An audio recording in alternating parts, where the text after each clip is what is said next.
"I've always thought it one of the greatest stories of the war," the young American said, his eyes shining. "The way those boys went in, knowing what was coming to them." The innkeeper's eyes grew reminiscent. "They were great guys," he said softly. "And every operation connected with the Black Fjord was carried out from here?" "Yes. Sutton Craddock was their base. They arrived in January 43 and began training for the job shortly afterwards." "Did you meet the rest of the squadron? Milner, Ailiff, Barrett?" "Yes. And Bergman and Grenville. I knew them all." The American shook his head in envy. "Grenville's been my hero since I was a kid at school. I never thought that one day I'd be standing in the pub where he and his boys used to drink their beer." His eyes wandered around the lounge. Like the rest of the Black Swan, it was of great age, with panelled walls and a timbered ceiling blackened by the smoke of centuries. Polished brass ornaments were everywhere. The counter at which the American and his friend were leaning was a massive structure, scarred and weathered, and at one end of it, a large bowl of daffodils glowed with startling brightness against the pitch-black wood. But the outstanding feature of the room was its photographs. These were hanging in double tiers round its panelled walls. There were pictures of aircraft, of a Boston, of a crashed Messerschmitt 110, of a graceful twin-engine plane with RAF markings and cannon protruding from its sleek nose. There were photographs of airmen, some in flying kit, others in uniform, nearly all young, and nearly all smiling. Among them, seeming incongruous in their company, was the portrait of a tall, fair-headed naval lieutenant. In its way, the room was a hall of fame, the innkeeper's tribute to courage, to the men he had known and loved. The American drew in a deep breath and turned back eagerly. "Oh, tell us something about them, Pop. Tell us all you know about the Black Fjord job. Me and Danny here are pretty soft on 633 Squadron. We heard about your place a few weeks back and made up our minds to do a trip up here the first chance we got." The innkeeper, heavy of build and short-sighted, looked at each eager face in turn. Both men were young, no more than 22 or 3. The American, who had introduced himself as Malcolm Daly, was slimly built, with dark hair and humorous yet thoughtful eyes. He was wearing the uniform of the United States Army Air Force. His friend in the Royal Air Force, Danny Johnson, was more stocky of build, with sandy hair and a square, pleasant face. Both were still young enough to feel hero worship, and the atmosphere of the room had brought its glow into their eyes. The innkeeper nodded. "All right," he said. "Take your beers over to a table." The two pilots went over to a table by the fire. 2 minutes later, the innkeeper returned. He had a thick folder and a photograph album under his arm. He put them down on the table in front of the two men. "There you are," he said. "I've written a biography of 633 Squadron's operation in the Black Fjord, the Fjord, as it's called in Norway." He opened the album and pointed to a photograph of 2 shell-torn aircraft. "That's how 2 of the planes looked after getting back from Bergen. They flew 400 miles like that." At that moment, a car engine sounded on the drive outside. After a few moments, the engine died, and a man entered the lounge. The newcomer, wearing a Trilby hat and an old belted mackintosh, hesitated in the doorway. The atmosphere of the room seemed to daze him with its impact, and the sight of the 3 men at the table to add further irresolution to his movements. He was turning back to the door when he shook his head almost angrily and approached the barmaid at the counter. After a further glance at the engrossed innkeeper, he ordered a beer in a low, unfriendly voice.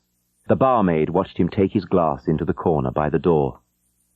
The newcomer sat among the shadows, his head lowered, his eyes alternating between the photographs and the bespectacled innkeeper at the table.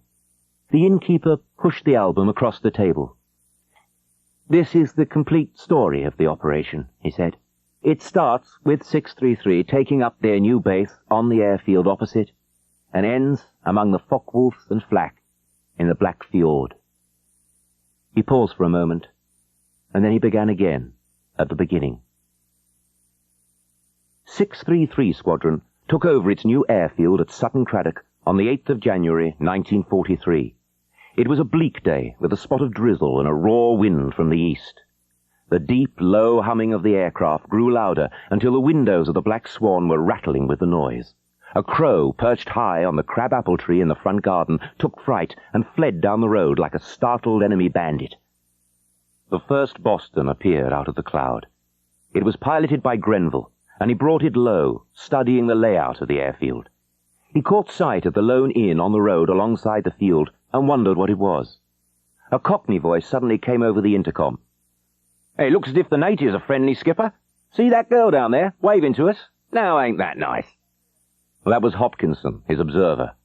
Hoppy had the eyesight of a sparrowhawk. Grenville's eyes, the only part of his face visible above his mask, crinkled in a brief smile as he wagged his wings in reply. Then control came through again, and once more his gaze became intent on the airfield. He completed a circuit, then came down to land. With flaps down and engines throttled back, the Boston swooped over the field and landed as gracefully as a ballerina. The rest of the squadron followed her down, scattering groups of sparrows like dry leaves in a wind.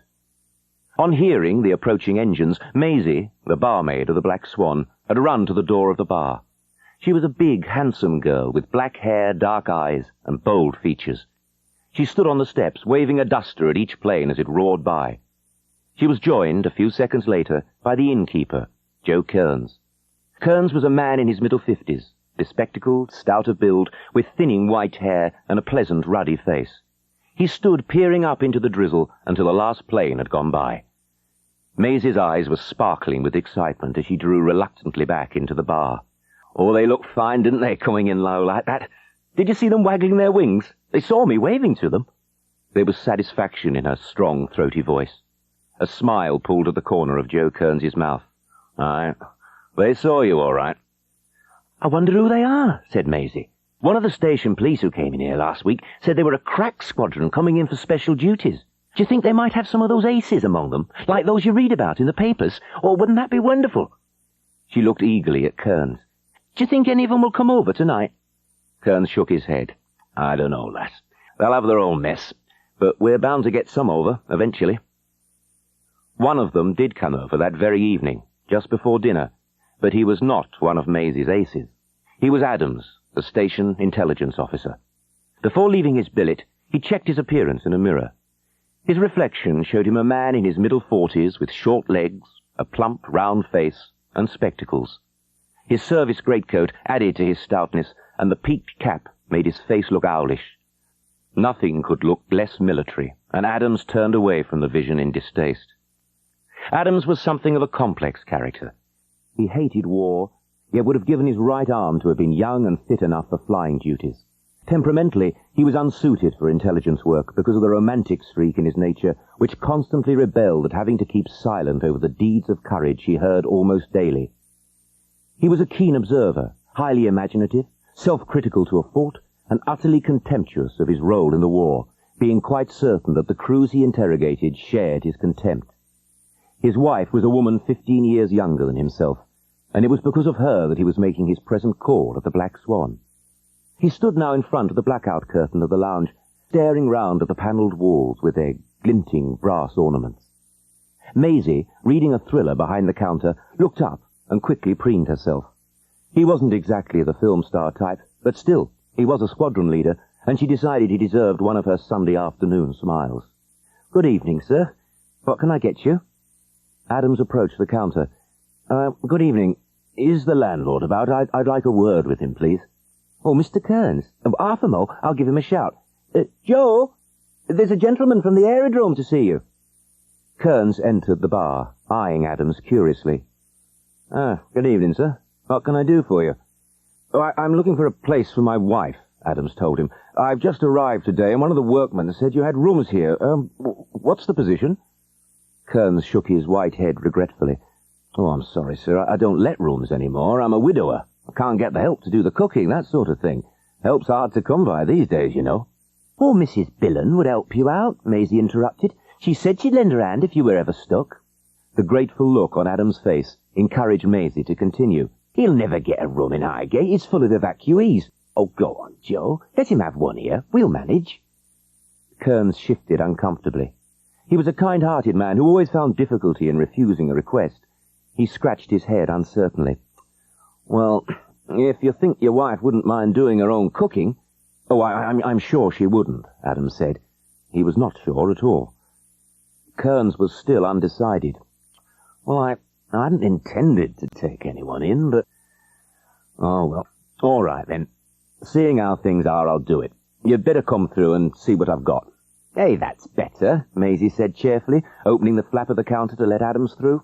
It's up to all of us to do what we can for the services. Somewhat hastily, Adams followed the landlord. He came back 10 minutes later, looking pleased. He went round the counter, then approached Maisie, who leaned forward. All fixed up? She asked. Well, thanks to you, yes. What will you have to drink? Oh, you don't have to buy me a drink for that. I know, said Adams awkwardly. I just want to buy you a drink. What will you have? Maisie surrendered gracefully. Oh, all right. If it'll make you feel better, I'll have a drop of gin. We managed to get a few bottles last week. Like a tot? No, I'll have a pint of bitter, please. Maisie poured the drinks, then leaned voluptuously against the counter. Were you in one of those planes that passed over this afternoon? Adams nodded. Yes, I was in the Bombay, the big one that came in last. Did you see me waving? Yes. Well, we all saw you. I waved back, as a matter of fact. Maisie treated him to a big smile, the one she reserved for very special customers. That same evening, a small Norwegian fishing boat drew alongside a jetty in a northern Scottish port. Except for a car standing with dimmed lights and 2 waiting men, the jetty was deserted. The boat's diesel engine went silent as she drifted slowly in, the wind sighing through her riggings. The 2 waiting men seized her mooring ropes, and a few seconds later the boat was firmly anchored to the quayside. The 2 men on the jetty hurried back to their car, one settling behind the wheel, the other taking his seat in the back. The engine started up impatiently. A few seconds passed. Then a man wearing a dark blue fisherman's jersey leapt up from the boat and ran towards them. He was no sooner in the car than it pulled away, throwing him back into his seat. He felt his hand gripped tightly. Hello, my boy. How did it go this time? Oh, very well, sir. The newcomer had a faint Norwegian accent. No trouble? No, sir. Nothing. The darkness was giving way to the grey of the dawn, and both men could see the other's features. The Norwegian was a man in his late 20s, tall and broad, with an open, pleasant face and a shock of yellow hair. His questioner was an elderly man of soldierly appearance, with iron-grey hair and a trim moustache. The epaulets on his khaki greatcoat showed him to be a brigadier. He had a clipped, controlled voice. Any more luck? He asked quietly. Well, yes, a little more anyway. The brigadier's hand gripped the younger man's arm. Well done. We've had a bad week wondering how things were going. He paused, then went on. How are you feeling after the trip? Would you like a rest before the interrogation? We're all pretty keen to get started, of course, but I can arrange a rest if you need one. Oh, no. I'm all right, sir. Where are we going now? Well, we got a place in the country. It's only 15 minutes from here. Anyway, you can have a long rest tomorrow. In fact, you should have a fairly easy time for the next 2 or 3 weeks. This is what we've laid on for you. The brigadier spoke for over 10 minutes. You'll leave by train in 2 days' time, he finished. When you get to Highgate, the Air Force will take you over. We put an Air Commodore in the know, a chap called Davis, and he'll take you to the squadron's new base at Sutton Craddock. Once there, your job is to prevent curiosity. Now, that could be a nuisance, so we've arranged for you to go as a naval lieutenant. The story will be circulated that you've been sent by the Admiralty as a liaison officer to study Air Force procedure, and also to tip off the squadron about enemy naval movements, so on. Well, most bomber squadrons get one sooner or later, and we think it'll cover you up nicely. Of course, you'll get more detailed instructions before you go, but is everything clear so far? Oh, quite clear. What squadron is it, sir? The brigadier's voice expressed his satisfaction. Well, we've done well for you there, although Bomber Command didn't let 'em go without a fight. We've got 633 Squadron, Roy Grenville's boys. As you probably know, they're one of Bomber Command's crack squadrons. They need to be, from what we hear.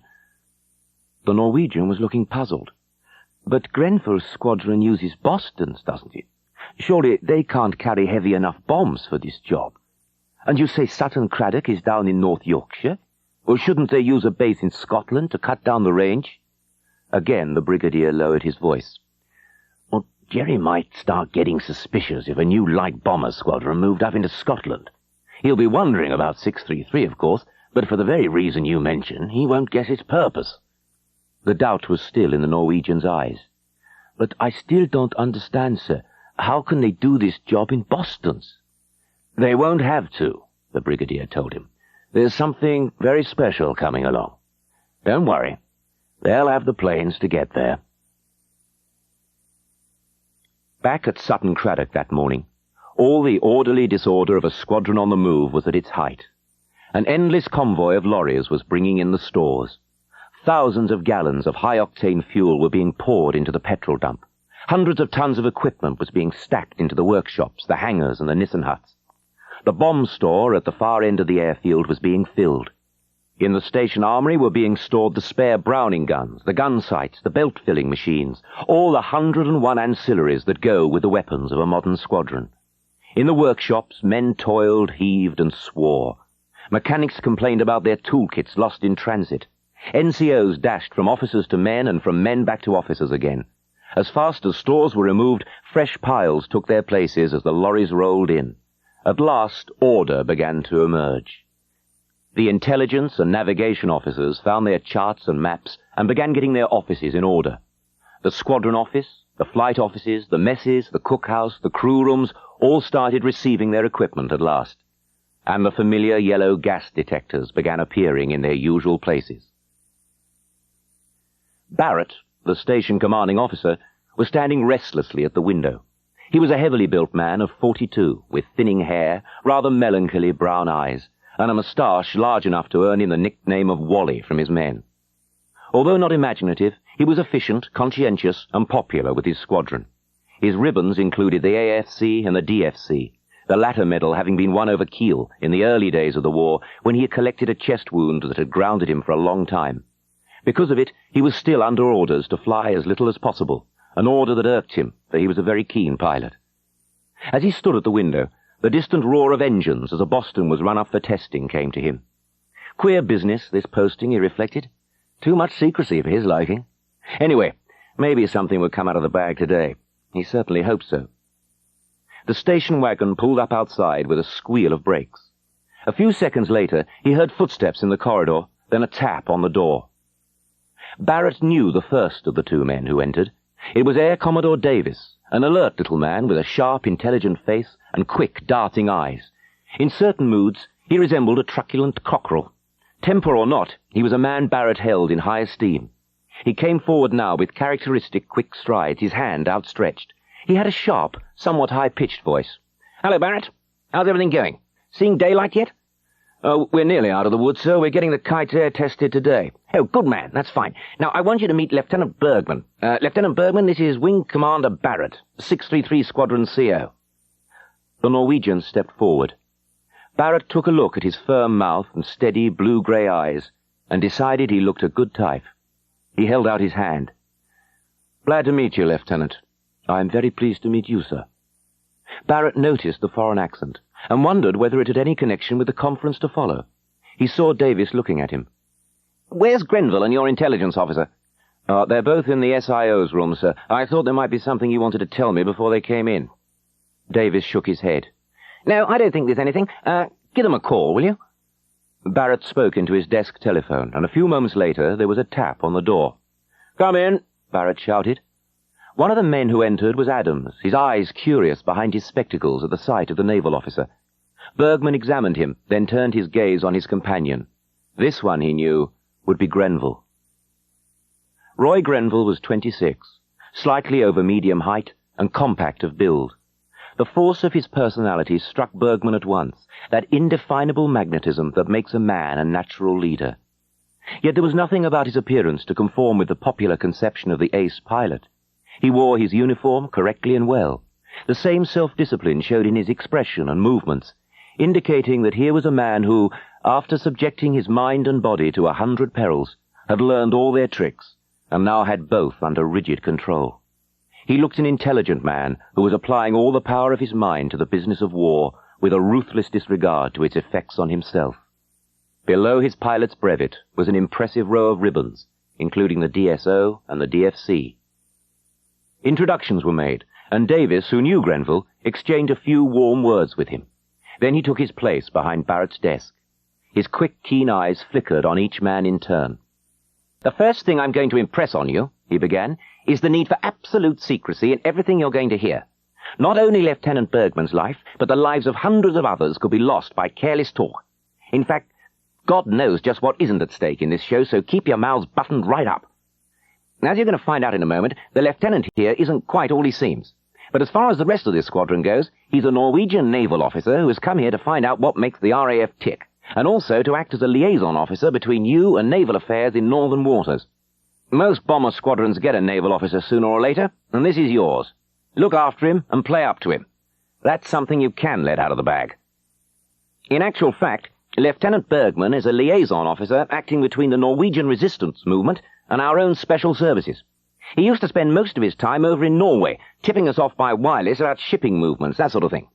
Now, however, he's handed those duties over to one of his assistants because he has made a discovery too important to be mentioned over the radio, even in code. During the last few months, he's been nipping backwards and forwards, sometimes by sea, sometimes by air, to find out what more he can do about it, and also, of course, to keep his resistance men organized. Now it seems things have gone far enough for us to be called in to help. Now, I can't tell you what the job is going to be because I don't know myself yet. But this much I can tell you. You're going to operate with these Norwegian patriots. You're going to drop supplies to them when they need them, and you're going to make any attacks Lieutenant Bergman thinks necessary. And within the next few months, you're going to be given the biggest job you've ever tackled, and you have to start training for it right away. Now, don't ask me what this job is. I haven't a clue. All I'm told is that it's immensely important, and you'll need to be trained to perfection to carry it out. Now, mind you look after your new naval officer. From what I can gather, he's worth more than a division of men at this point in the war. It was just after lunch when Adams made his way down the road to the Black Swan. The east wind was stirring the bare twigs of the hedges, and he was grateful for the warmer air that met him as he entered the lounge. Kearns came round from the bar to greet him. Good afternoon, Adams said. Has my wife arrived yet? Yes, sir, she got in about an hour ago. Do you want me to give her a call? No, don't bother. I'll go up and see her. All right, sir. Come through this way. Adams tapped on the upstairs bedroom door, then entered. A slim, fashionably dressed woman was sitting on the bed opposite him, smoking a cigarette. She was about 30, with dark, well-groomed hair and a narrow, elegant face. At her feet was an open suitcase with half its contents strewn on the floor around her. Adams closed the door and went over eagerly, bending down to kiss her. She let him touch her cheek, then turned away sharply. Adams' face dropped at once. I'm sorry I couldn't meet you, darling, he muttered. We had an urgent conference this morning. There wasn't a hope of getting away. Her voice was waspish. It took me over half an hour to get a taxi. I was frozen to the bone when I got here. Oh, I'm sorry, Valerie, darling. She gave a sudden, violent shudder. I'm absolutely frozen, and this room's like an icebox. Adams looked around guiltily, noticing for the first time that there was no fireplace. I'll get you a paraffin heater, he said hastily. Well, you'll have to get me something, or I'll never survive the winter. Well, there is a private lounge downstairs you can use, you know. It has a fire. I've seen it. The landlord has shown me around. There was a brief silence. Adams wandered dismally over to the rear window and stared out. It overlooked the garden and the field behind the inn. Well, I took a rear room because the one at the front overlooks the airfield. I thought this one would be quieter. I remember your saying at the last place how the planes kept you awake. I thought you might like it here, though. I know things are a bit old-fashioned, but... She broke in with a sarcastic laugh. Old-fashioned? Have you seen the kitchen? It has a stone floor, bare walls, an old-type gas stove that explodes in your face, and a sink that's fit for nothing but pig swill. And there are absolutely no facilities whatever for doing any washing. Adams nodded heavily. Well, I know there are snags, but what could I do? Highgate is full of evacuees. It's hopeless even to look for a room there. Things are pretty difficult everywhere these days. Well, don't tell me there's a war on, she snapped. If you do, I'll scream. Adams recognized all the signs of a first-class quarrel. He looked hastily at his watch. Well, I'll have to be getting back, I'm afraid. Barrett wants to see me again this afternoon. Valerie showed a spark of interest. Well, what's behind this move? Has Barrett told you anything yet? Adams looked uncomfortable and didn't speak. She stared at him. Well, what's the matter? It's very hush-hush, Adams muttered, shifting uncomfortably. Well, you've told me things before. Why the secrecy now? I'm sorry, darling, but I can't talk about it. In any case, I don't know very much. Well, things have gone pretty far when you can't trust your own wife, haven't they? For all his meekness, Adams had a temper. It began to show now, in spite of himself. "I'm not to blame for the Official Secrets Act, you know." Valerie's thin mouth curled. "There's no need to shout. We don't want everyone in the place to know we're quarrelling." Adams took a deep breath. "The last thing I want to do is quarrel. It's simply that I'm not allowed to breathe a word of this to anyone." He looked at his watch again. "I'll have to go. I'll be over this evening, all being well." She rose. "Well, what do you intend doing tonight? Are you going to bring a few of the boys over?" "Well, no, I hadn't planned to," he muttered. I thought as it was our first evening, we'd have it alone." She came nearer and stood beside him. Once more he found himself uncomfortably reminded that she was the taller of the two. She put a hand on his arm, her tone changing. "I'd like a little company tonight, darling. It'll do me good. Bring one or two of the boys over, please." Adams looked at her for a moment and then said, "Well, who would you like me to bring along?" "Oh, Jack Richardson and what about Roy Grenville?" "Well, those two don't get on, you know. Roy has no time for Richardson. In any case, I believe Richardson's duty officer tonight. I can ask Roy, but you know what it's like getting him to parties." Valerie pouted. "I'm certain he'll come if you tell him I've just arrived and feel like company. Well, try him anyway. Who else can you ask?" "Oh, we've had a Norwegian naval officer called Bergman attached to us. He told me over lunch he wants to find a room for his sister. Well, perhaps if he came over tonight he could meet the landlord at the same time. Seems a nice chap, and if he comes, Roy may come too. I've got the idea Roy likes him." "Oh, that's fine, darling. That'll be lovely. Oh, you're really very sweet." She lifted a hand and touched his cheek. "I know I've been grumpy, but that long wait at the station was so upsetting. Little company tonight'll put me right again."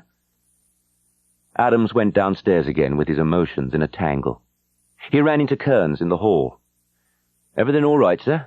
"Yes, everything's fine," Adams muttered, afraid the innkeeper's shrewd eyes were reading too much on his face. "Don't you worry, sir," Kearns said unexpectedly. "We'll do our best to make her comfortable." Adams wondered afterwards why he did not deny the inference that he was worrying about anything, and realized it was because the ring of sympathy in the innkeeper's voice had come at a moment of need. His only thought at the time was that he liked the man and would like to buy him a drink. At the door, he turned back. We must have a drink and a chat together one of these nights." "Be glad to, sir," Kearns said, looking pleased. "Very glad to indeed." Adams went out in the biting wind again. His only other clear reflection came at the camp entrance when the sentry presented arms. Irrelevantly, but quite intensely, he realized he had never felt less worthy of a salute. Roy Grenville did go over to the Black Swan that night, and Bergman went with him. Bergman persuaded the landlord to let his sister have another of the spare rooms at the inn, and within a few days she arrived at Sutton Craddock. Hild Bergman could not have been taken for anything else but Scandinavian. Blonde and graceful, with eyes of fine-grained texture, blue and grey, she had regular features that were very composed for one so young. Bergman met her at the station and brought her back in a car Barrett had lent him. When they were shown up to the room, Bergman helped her to unpack her things. It was clear from both their expressions that they were delighted to be together again. They had always been deeply attached to one another, and their exile in England had strengthened that attachment. Now he was alone with her. Bergman spoke in Norwegian. "How do you like the inn?" Her enthusiasm was spontaneous. "Oh, very much. It's a charming old place." "I hope it's not going to be damp," he said. "There's nowhere else for miles around." She watched his face closely as he was speaking. There was the faintest air of preoccupation about him, something she had noticed on first meeting him at the station. In one as trained in self-discipline as he, it usually meant only one thing. "You're not going off again just as I've arrived here, are you?" she asked quietly. He stared at her and then laughed. "No, of course not. Why do you ask?" She made a little fluttering movement of her right hand, a characteristic gesture. "Oh, I don't know. But if you're not going, it doesn't matter. Why have they attached you to the Air Force? And why are you in naval uniform? Can you tell me, or is it something I should not know?"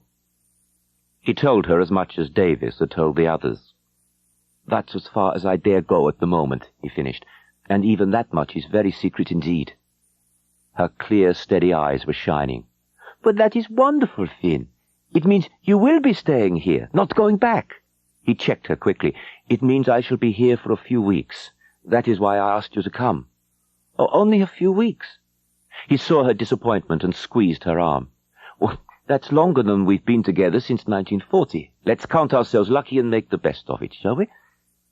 She made herself smile immediately. "Oh, of course we will. We will have a wonderful time. Tell me about everyone here. Have you made any friends yet?" "Yes, I think so. There's Adams. I quite like him. And then there's Roy Grenville. I haven't told you, have I, that this is the famous 633 Squadron, with Roy Grenville as squadron commander. You must have read about them in the newspapers." She nodded. "Yes, I have. You say you and he have become friends?" Bergman gave a rueful laugh. "I like to think so, although it's not easy to be certain with anyone as curt of nature as Grenville. He's a strange chap in many ways." "What do you mean?" "I don't know. He gives me the impression of being a very intelligent man who has dedicated himself to this war. In peacetime, I could imagine him as an explorer or an engineer, the type that builds a bridge where no bridge has been built before." She smiled understandingly. Bergman went on. "He has that sort of aggressiveness that every man needs to be a man. But of course, aggressiveness can be used either way, to create or to destroy. The Nazis train their youngsters to use it destructively. To defeat them, we have to use ours the same way. I feel that is what Grenville has done. Deliberately made himself into as efficient a fighting machine as a man can be." "You make him sound soulless," she said. Bergman shook his head.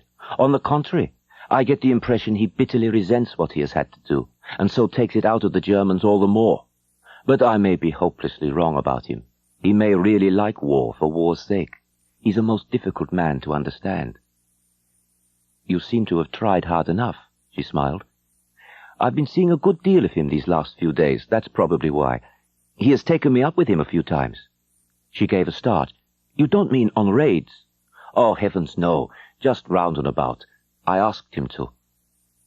"Haven't you done enough flying?" she asked quietly. Bergman shrugged. "I'd never flown in Bostons before, and now I'm attached here, I felt I ought to know something about them." They chatted for another 10 minutes. Then Bergman picked up his cap regretfully. "I'm afraid I shall have to be getting back now." "Will you come over tonight?" His eyes wandered to the window again. He hesitated, then shook his head.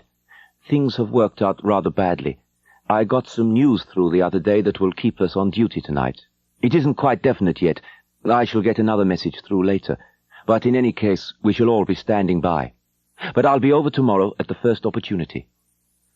Promise me you will be careful," she said. He reached out and patted her cheek affectionately. "I will. Have a good night's sleep. And don't worry."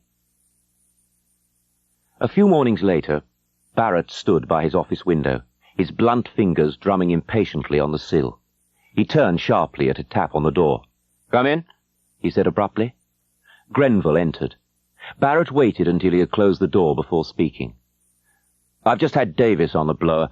He's got a special job for us just as soon as the weather's suitable. It's a recce. My guess is that it has to do with this big job everyone's so tight-lipped about. This is the gen I've got so far." He took Grenville over to his desk, on which lay a large-scale map of Norway. He pointed a finger at a point on the coast above the 61st parallel.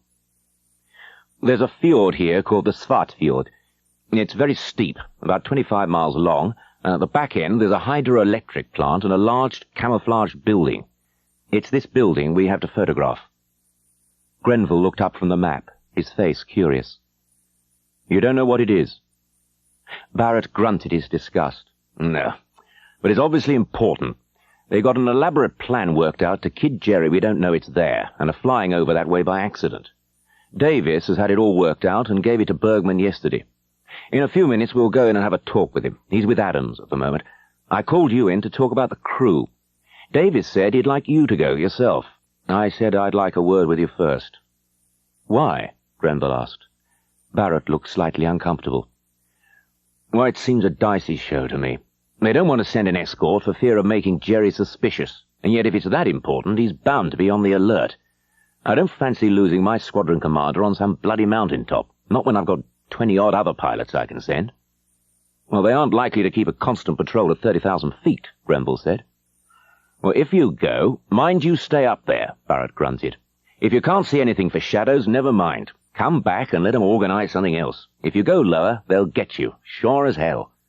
He paused, frowning heavily. I asked Davis why they couldn't use a spit for the business. He says they've tried twice, but drawn a blank each time. It seems this building is difficult to spot from the air unless you've someone with you who knows the landmarks.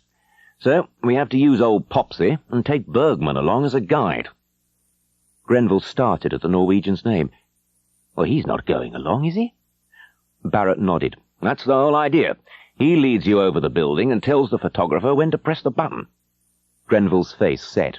Well, to hell with that. I don't want him, particularly on a job like this. What happens if a patrol jumps us and I've no rear gunner? Barrett nodded. I know how you feel, Roy, but I can't get round the orders. We haven't much of an argument anyway. 2 spits have already failed. We might do the same without Bergman. Grenville stared angrily out of the window for several moments. Then he looked at Barrett and said, All right, if there's no other way, I'll take him. But keep him grounded in future. We're not a transport squadron. Bergman and Adams were sitting over a pile of photographs and a map of Norway when Grenville and Barrett arrived. Adams had been fully briefed on the plan, and it was he who gave the details to Grenville. He pointed to a cross on the map. You hit the coast here, at a point 8 miles north of Utvik at 10:15. You must be over 30,000 feet as you come in. After crossing the coast, you make straight for Hjelmstad, this small town here. The Germans have recently opened out an ordnance factory there. We are hoping they'll assume this is the target for your reconnaissance. Allowing for your reduced airspeed, we estimate it should take you about 5¼ minutes to reach it. He looked round at the others. No one spoke. You circle Hjelmstad once, as if taking photographs, then start back southwest along this track. That leads you right over and parallel to the Fjord, which, as you'll notice, runs in a southwesterly direction before returning west to the sea. Your track will take you along its first 8 miles. The building is here, right at the end of the fjord. But we want as many photographs as you can get, so go on taking them until the fjord turns away. To avoid suspicion, you don't follow it, but keep straight on and hit the coast here. What are the Focke-Wulfs doing during this time? Grenville asked. Adams felt the embarrassment he always felt when discussing the ways another man should risk his life. He coughed to hide it. Well, that has all been considered in the time factor. We estimate you won't be over land more than 14 minutes. Provided you aren't detected before you reach the coast, that gives you a fair escape margin. We know Jerry has got some of the very latest FW-190A6s at Voss and Herdler, but even with them, he can't reach 30,000 feet in that time. You should make it fairly comfortably. You haven't got any performance figures on these new Focke-Wulfs yet? Grenville asked. No, but however good they are, they can hardly get up to 30,000 feet in much under 25 minutes. It's cutting it pretty fine, Barrett said anxiously. Well, it is and it isn't, Adams said. 14 minutes over the coast is a fairly generous estimate. It may well take less. All right, said Barrett with a sigh. Now let's all go over and see what Townsend's doing to old Popsy. 2 days later, a favourable weather report was received by wireless from one of Bergman's operators in Norway. That night, P. Popsy, a Boston with special powerful engines, took off on the first leg of her journey. She refueled in Scotland, where her crew had breakfast, and took off again in daylight. It was a bright winter morning with a cloudless sky, a day when war seems an impossible nightmare. Grenville did not force the Boston up, and they were halfway across the North Sea before she reached her maximum ceiling. At 29,800 feet, she did not yaw too badly, a better height than he had dared hope for, and he might squeeze another 1,000 out of her before they reached the Norwegian coast. Her fuel load would be lighter then. To reach that height, P. Popsy had been stripped of everything not needed for the job in hand. All her armour had gone, as well as her 4 front guns. Apart from the 2 Brownings in the rear turret, she was defenceless, relying on nothing but surprise and height to bring her safely through. In the pilot's seat, Grenville was running over the plan of action. Provided they were not spotted on the way in, it seemed all right. He peered sideways, looking down the immense void to the flat, formless sea below. Weather perfect so far. There was a band of mist down there at 10 o'clock, but it didn't seem to stretch far. It had better not. Any mist in the fjord or a cloud haze above it, and they'd had it. Hoppy's voice came through on the intercom, as cheery as always. "Couple of degrees off course, skipper." Grenville checked with his compass, saw Hoppy was right, and swung the Boston gently to port. They droned on, a speck of dust in an immense blue void. At first it looked like a low-flying cloud clinging to the edge of the sea. 5 minutes later it became a snow-covered, jagged coastline, looking like the outflung leg of a sea monster from their height. Grenville checked his course, swung slightly to port, then spoke to Bergman, with whom he had not exchanged a dozen words since leaving Scotland. "That's your bay, dead ahead, isn't it? We go over it and straight on to Hjelmstad, right?" Bergman checked the landmarks. "That's right, Roy. Straight ahead on this course." "Keep your eyes open," Grenville warned him, "particularly in the sun." The sunken mountains drew nearer, painfully slowly from that height, until at last they crossed the coast. Bergman experienced all the bitterness of the exile as he stared down. Below was his homeland, and yet for him to set foot on it was a desperate venture. His bitterness against the Nazis served his body like fuel, steeling it against the crippling cold. The alert would have sounded now, and German fighters would be leaping off from their snow-covered airfields. Yet the mountains of the Antarctic could not have looked more desolate than those that passed slowly under their wings as they approached Hjelmstad. Bergman was tense in his turret, timing their flight from the coast to the town. It was just 5 minutes and 18 seconds when Grenville spoke to him again. "I'm starting to circle it now. Okay?" "Okay, Roy." The town was partly camouflaged under its covering of snow. From their height, it looked little more than a hamlet squatting between two mountain ranges. They took a wide circle over it, their condensation trails and exhaust gases forming a gigantic ring. They had been flying so long now that the roar of the engines had faded into a neutral background. Bergman dimly felt that he had lost all contact with the earth and was floating bodiless in the vast, silent stratosphere. Granville's voice brought him back to reality. "I'm turning off now for your fjord. Let Hoppy know when he can get cracking." Behind him, Bergman saw the distant coastline tilt and wheel round as the Boston banked onto her new course. Mountain range after range slid below them, the fjords looking like pieces of bent silver wire threaded through them. With the aid of the map he and Adams had studied earlier, he saw that they were now approaching the upper reaches of the Svartfjord. He gave rapid instructions to both Grenville and Hoppy. Almost imperceptibly, the Boston swung a few degrees to starboard. Bergman craned his neck sideways. Two parallel mountain ranges, separated by a thread of silver, were sliding towards them. One mountain peak was shining with a brilliance that made it stand out even from the surrounding snow. Bergman grabbed his mask. "There it is, straight ahead. If you watch, you'll see the sun shining on the glacier. See it? Now, if we're correct, it should be reflecting enough light downwards for us to take the photographs. The building is right below it." Grenville was silent. From his cockpit ahead of the main plane, he could see something the Norwegian had missed. A thin film of stratocirrus that was drifting slowly in over the fjord. It was no more than 2 miles wide and tenuous enough for the ground to be seen hazily through it, but it was more than enough to fog the camera plates. Hoppy confirmed this a moment later. "Oh, that cloud's going to ball things up, skipper. Can't we drop under it?" Grenville cursed. Hardly a wisp of cloud all the way from the Shetlands, and yet there had to be one drifting right across their target. He eyed the stratocirrus, making rapid calculations. It looked at about 24,000 feet, 6,000 feet below them. Not far, but it was those last few thousand feet that counted. Fighters would be swarming up now like tigerfish from the seabed. They would reach 20,000 feet quickly, but from then on their power curve would begin to fall away. If he dropped lower, he was playing right into their hands. He spoke sharply to Bergman. "Now look, forget the security stuff for a moment. We can go under that cloud, but it's going to be a gamble. We might make it, but so might the fighters, and if they get above us, it'll be curtains. Can this job wait for another day? Does it matter so much if a kite comes here under escort?" "We want to avoid that if possible, Roy. It'll give too much away." "Then this thing is important enough for us all to risk our necks." "It's terribly important, Roy." "So you'd like me to go down and chance it?" "I'd like you to, yes." Without another word, Grenville pushed the nose of the Boston down. He did not dive steeply. They were still a mile or two from the end of the fjord, and he didn't want to make his descent conspicuous. The altimeter needle swung slowly around the dial. 29,000 feet. 27,000. 25,000.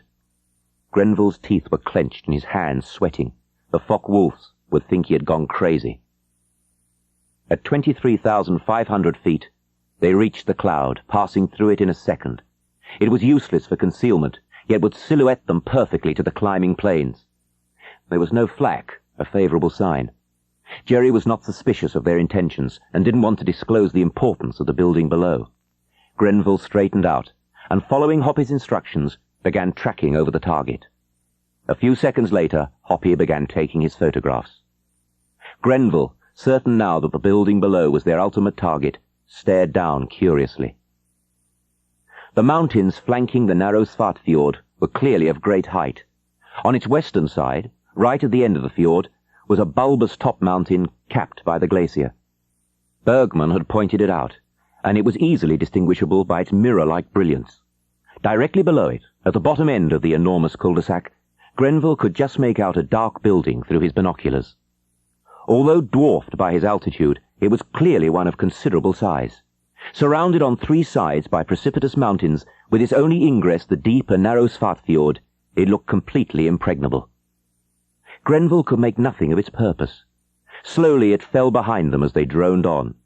Grenville lifted his eyes, stared ahead, and held the plane steady. The Svartfjord angled away from them now as they continued on their undeviating course. Hoppy's voice came through. "Okay, Skipper. Photographs taken." Before he had finished speaking, Grenville had put the Boston's nose up, fighting to regain the altitude they had lost. They were still within their time limit, but God knows what 7,000 feet was worth to the Focke-Wulfs. His eyes, sore with the strain, searched the sky incessantly. The stratocirrus had been wider than he had thought, and was still visible behind. As he turned his head, his heart gave an explosive thud. A brilliant spot flashed for a second on one side of the cloud, then darkened underneath it. They were here and had altitude on him. Only one thing to do: go down. As he slammed his stick forward, his brain was racing like the screaming engines in either wing. He snapped his orders to Bergman. "Listen, they've made it. They'll be down on us in a minute or two. Keep your head and don't fire until they're right on top of you. Try to remember all I told you about deflection. Don't panic, and keep telling me which side they're attacking from. I'll help you as we go along, okay?" Bergman's mouth was suddenly dry. "Okay, Roy," he muttered. The Boston's nose dropped more steeply. Bergman peered upwards through his smoked glasses. He thought he saw 3 black dots silhouetted against the blinding glare. The Boston was howling earthwards now, its wings and body trembling with the speed. To Bergman, looking back along the fuselage, it seemed the shuddering tail unit would break off at any moment. Then he saw the Focke-Wulfs clearly for the first time. One was close, already within 1,000 yards, the other 2 more distant. He shouted to Grenville, "3 of them, closing in on our tail." Instantly Grenville pulled out of the headlong dive. The Boston groaned in agony, rivets springing, paint cracking off its tortured wings, tail planes whipping like the tail of a child's kite. The Focke-Wulf was still there, 20-odd degrees to starboard.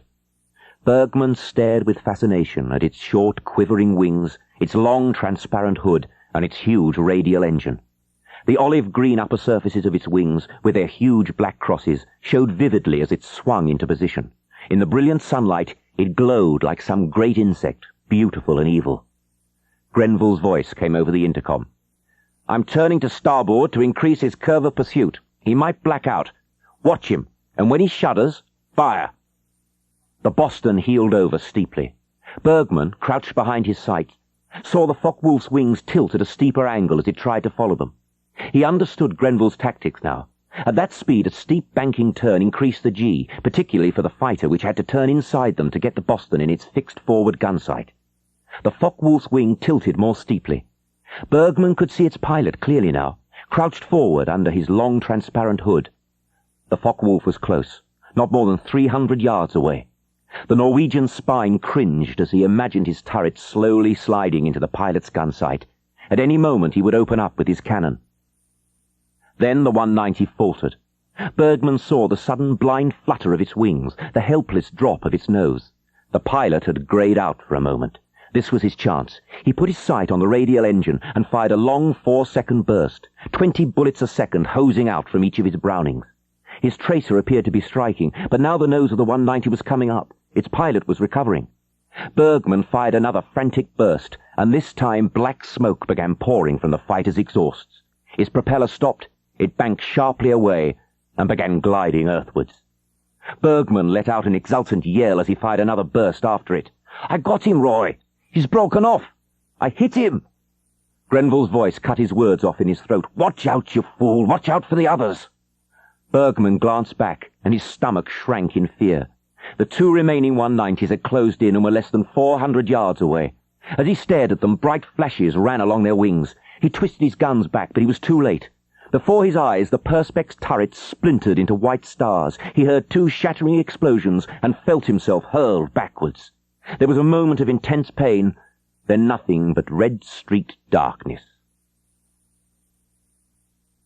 Grenville felt the Boston shudder under the hammer blows of the cannon shells. A second later, a shell tore through his hood. Air shrieked through the hole, buffeting his head backwards. Tracer flashed by like incandescent hail. He threw the Boston into a spin to simulate loss of control. As always, when near extinction, his brain became unnaturally lucid, gaining the ability to consider more than one problem at the same time. There was one faint chance of survival. He leaned forward, his eyes searching the spinning, reeling mountains that were leaping upwards to crush them. For the moment, the firing had ceased, but he knew the 190s were following him down, ready to open up again if he pulled out. He watched his altimeter needle. 5,000 feet, 4,000, 3,500, already below the level of some of those mountain tops. If he didn't pull out now, they were finished. Groaning with the effort, the Boston came out of her spin. Instantly, the Focke-Wulfs hurled themselves at her again. Explosive shells probed for her fuel tanks, for her engines, for the flesh of her crew. Ignoring the fire, Grenville searched for his objective. He found it not a mile ahead. Again he put the Boston's nose down. The scream of air through his shattered windscreen almost pierced his eardrums. A sunlit, snow-covered mountain peak flashed under his starboard wing, falling away dizzily into a tremendous gorge. The Boston followed the drop down, plunging into it like a meteor. Out of the sunlight now. Into the gorge, its towering walls fine smooth by the Boston's speed. Green water flashing below, foaming and cascading over the rocks. Grenville's jaw clenched with satisfaction. He had made it. He was flying inland up the narrow gorge that ran into the Svartfjord. Now he had a chance, even though the 190s were still behind him, lying astern, crazed with the lust to kill. The tremendous roar of the engines thundered across the narrow gorge, bringing down avalanche after avalanche of snow. The stress-skinned fuselage of the Boston shivered under the impact of 2 more shells. Grenville dropped lower. Focke-Wulf's guns, set up at 2 degrees, forced pilots to fly low and so avoid tail gunners. Use it against them now. That's it. He can't get you now without going lower still. Fox him. Draw him down. He'll be watching you, not the gorge ahead. Here's a waterfall coming. Hold it. Hold her down. Bit longer. Now. Like a leaping salmon, the Boston hurled herself up and over the waterfall. The 190 following behind had no chance. Before its pilot's reflexes could respond, the high shelf of rock was upon him. The plane vanished in an explosion of flame and spray. The pilot of the second Focke-Wulf lost his nerve and pulled out into the sunlight above. Grenville followed the gorge for its full length before emerging into a wide valley. There were no enemy aircraft in sight, but he knew the hue and cry would be on. At 0 height, the Boston turned for the coast. Hoppy's voice came hoarsely through the intercom. "Lummy, skipper. Thought we boarded that time. I could have washed me feet in that water. How's Bergman? Is he hit bad?" "We'll try to find out in a minute," Grenville muttered. Below the level of the treetops, taking all possible cover, P. Popsy headed for home. The private sitting room of the Black Swan was empty when the landlord showed Grenville into it. "She's in her room, sir," Kern said. "If you'll wait here, I'll give her a call." When the landlord had gone, Grenville glanced round the room. A bright fire was burning in the hearth, making the brass ornaments wink cheerily. He stood motionless, listening to the silence of the old inn. It had the profound, peaceful quality of old age. Then he heard her footsteps outside and felt his pulses quicken. She came in, recognized him, and smiled. He gave himself no time for hesitation. "I'm afraid I've some distressing news for you, Miss Bergman. Your brother's been wounded. Not seriously, but he'll be in hospital for 2 or 3 weeks." She fought and conquered the tremor in her voice. "Tell me what happened," she said quietly. "We were out on a photo reconnaissance. 3 Focke-Wulfs jumped us and your brother was hit. He was wounded in the right shoulder and suffered concussion." Where is he now?" "I had to leave him in the Shetlands. They made arrangements to get him to hospital. I made certain he was all right before I left." "What did you do this time?" she asked quietly. "I beg your pardon?" Hild looked him full in the face. "I'm sorry, but I can't help feeling bitter. My brother has had to fly many times since 1940, but his pilots, knowing the dangers he had to face on landing, have at least taken care of him in the air." Grenville tried to control his temper. "You don't think I tried to get him wounded, do you? This was his operation. My orders were that he should come on it, and this is the result." "What was the operation?" "Ask your brother. I was only the taxi driver."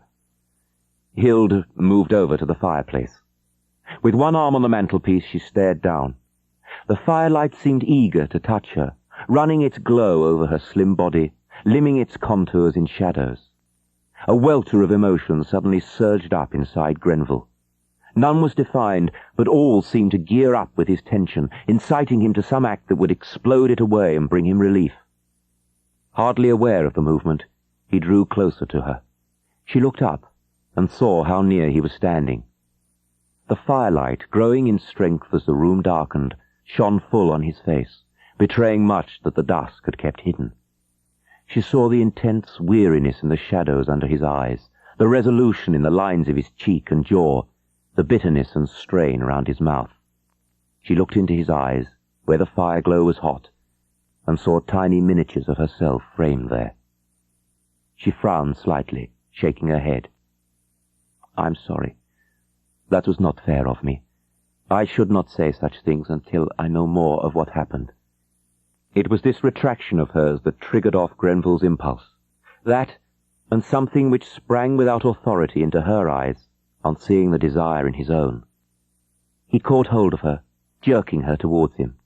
Her mouth was parting in protest as he kissed her, and his lips imprisoned her words. Bergman returned from hospital 16 days later. It was a grey, blustery day early in February when he entered Grenville's squadron office. His right arm was held up in a sling under his naval mackintosh. A severely bruised cheek, still discoloured, gave a lopsided effect to his smile. "Hello, Roy. It's good to see you again." Grenville was on his feet, his own hand outstretched. For a moment, mixed with gladness, there had been a faint measure of uncertainty in his eyes. Now he was smiling, a rare smile that made him look almost boyish. "Hello, Finn. I didn't expect you out quite so soon." "It's good to be back. I've missed you all." Grenville laughed. "We haven't missed you quite so much. We've had a holiday from those crazy jobs of yours. What are you bringing us now? More trouble? Or later, perhaps. But at the moment, I'm bringing you something good. I heard they were coming this morning and persuaded the doctors to let me out. I wanted to see them arrive. You'll have heard, I suppose?" Grenville nodded. "Yes, Davis told us last week." He looked down at his watch. "You've timed it well. They're due here any minute." He lifted his eyes to the Norwegian's pleasant face. "Have you seen your sister yet?" "Yes, I called over on the way here." "Did she go to see you in hospital?" Bergman looked surprised. "Didn't you know? Haven't you been across?" I don't seem to have had much time, but I saw she was kept informed about you." "Hild told me. It was very decent of you. I hope you'll be able to get over more now." Bergman looked away, speaking with some diffidence. "I'd like the two of you to get to know one another, Roy. She hasn't any real friends over here. That worries me in case something should go wrong on one of these trips of mine. I know you'd see she was all right." "I shouldn't worry about her," Grenville said abruptly. There was a short, awkward silence. The sound of distant engines brought them both relief. Grenville jumped to his feet. "This sounds like them now. Let's go out and take a look, shall we?" They stood on the tarmac path, staring up at the grey, windswept sky. The sound of the engines was approaching fast, coming from the west. Grenville pointed over the humpbacked roofs of the Nissen huts. "There they are." 2 graceful shapes emerged from the low ceiling of cloud. They were long and slender, with a high tail fin and shapely, tapering wings. Their engines had a sweet, powerful note. They circled the airfield, banking steeply to follow its perimeter. One pilot feathered an engine and deliberately did a slow roll not 100 feet above the wet grass. "What a lovely job," Grenville breathed. The 2 planes drifted into land, as light as thistledown. They braked, then taxied towards the control tower. Grenville nudged Bergman's arm. "This looks like the job we've been waiting 3 years for. Let's go and have a look at them." Together, they walked across to make a closer inspection of the plane which, 8 days ago, had bombed Berlin in daylight for the first time. It was called the Mosquito. Davis arrived the following morning, holding the same audience in Barrett's office as on the previous occasion. "Well, gentlemen, you've got the first of your new aircraft," he began. "In another week, you'll be fully equipped. You won't be able to complain then that you haven't the tools to do the job, because you'll have the finest light bomber in the skies today. As you know, she recently did a daylight raid on Berlin. She was unarmed, relying successfully on her speed to bring her back safely.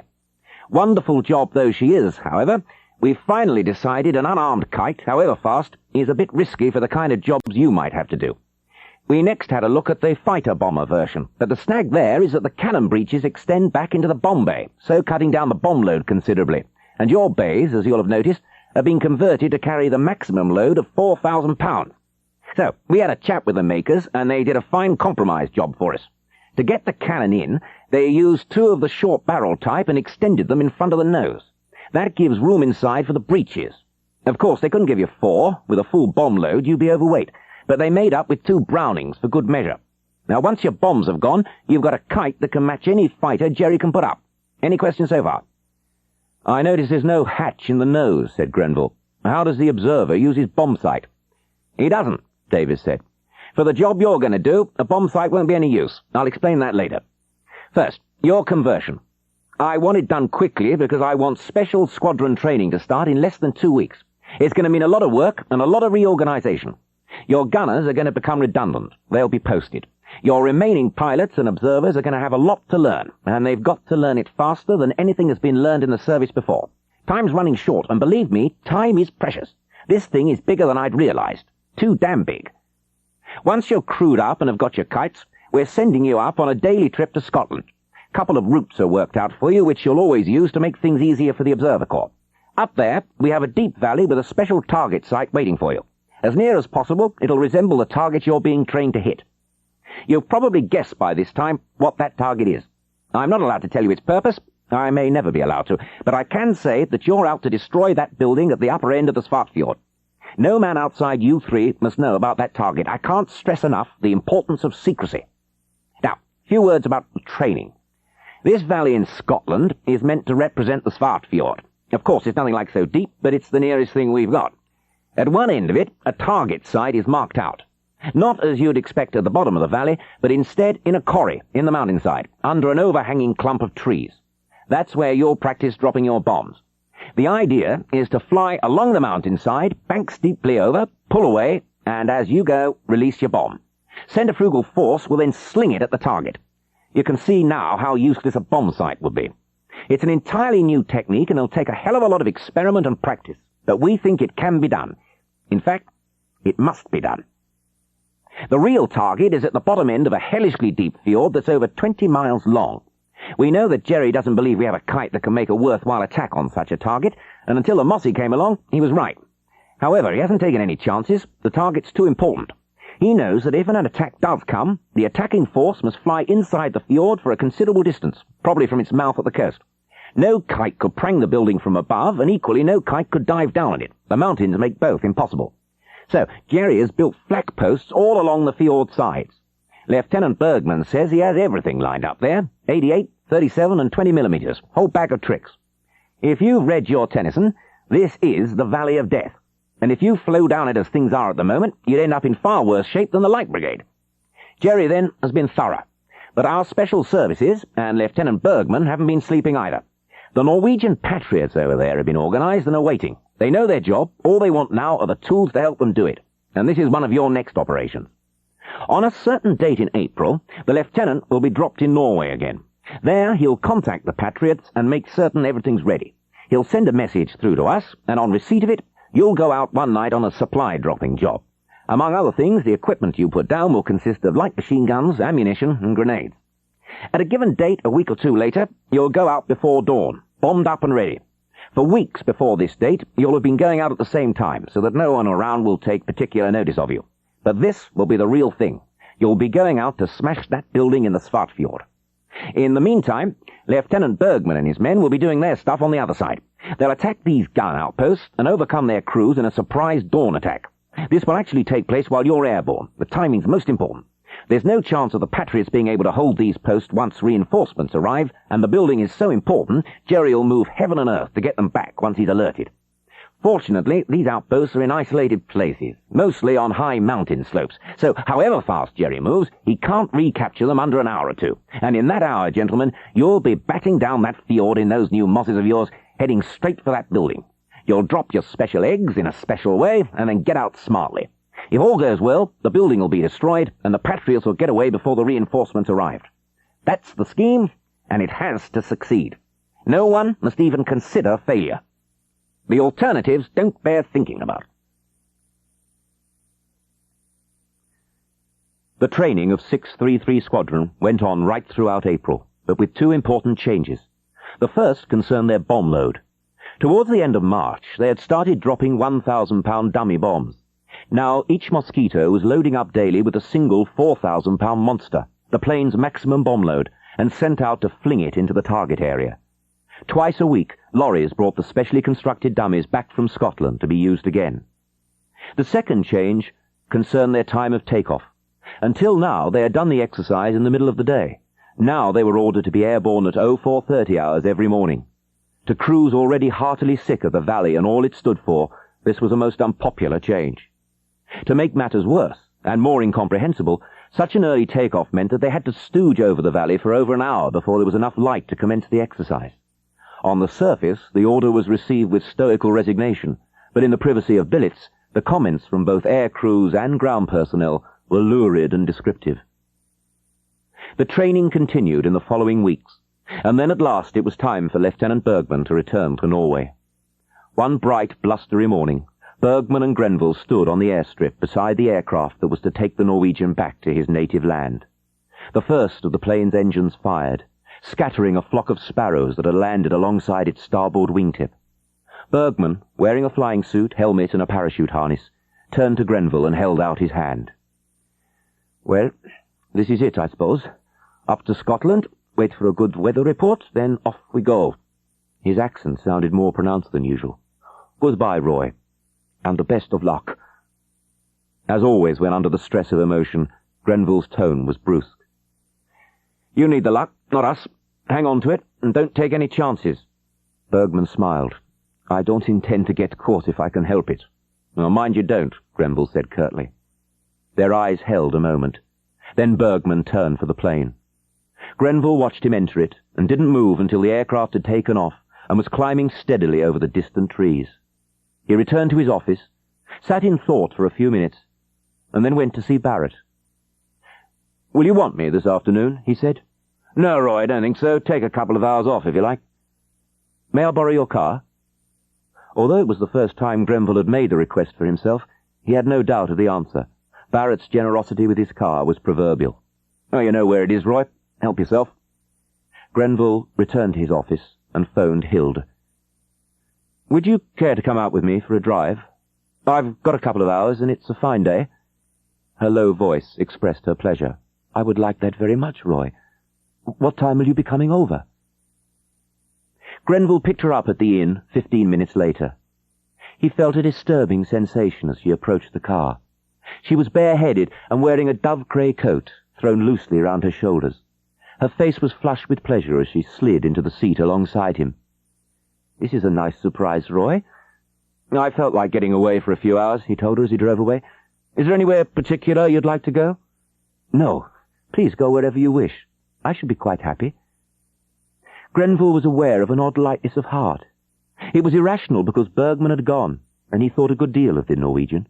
Yet the feeling persisted, growing even stronger as the airfield fell back out of sight. They chatted lightly for a while, then fell into a long, companionable silence in which words seemed unnecessary.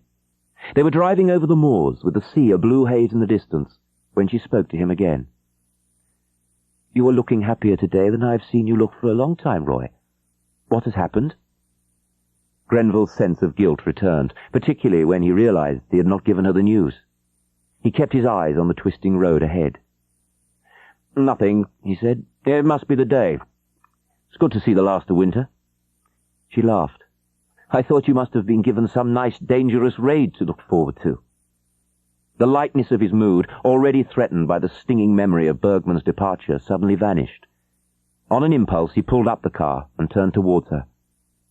"Why do you say that?" The happiness on her face faded at his expression. "Oh, I'm sorry. Have I said something wrong?" "You think I like war, don't you?" He had already learned that she always spoke the truth, whatever the situation. She did now. "Yes, I have thought so." "Why?" "I'm not quite sure. Perhaps it is because you seem to spend so much time at the Squadron, or perhaps it is because of what the others say." "Oh, what do they say?" "Well, that you are always thinking of war and working out new tactics." "That's my job," he said curtly. "Yes, I know, but do you think I enjoy it? Taking kids out to their deaths and then writing about it to their mothers afterwards?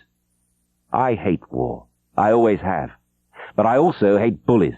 It's the one hate I've never been ashamed of, and just before the war, I had a holiday over in Germany and saw what the Nazis were doing. When I got back, I joined the volunteer reserve.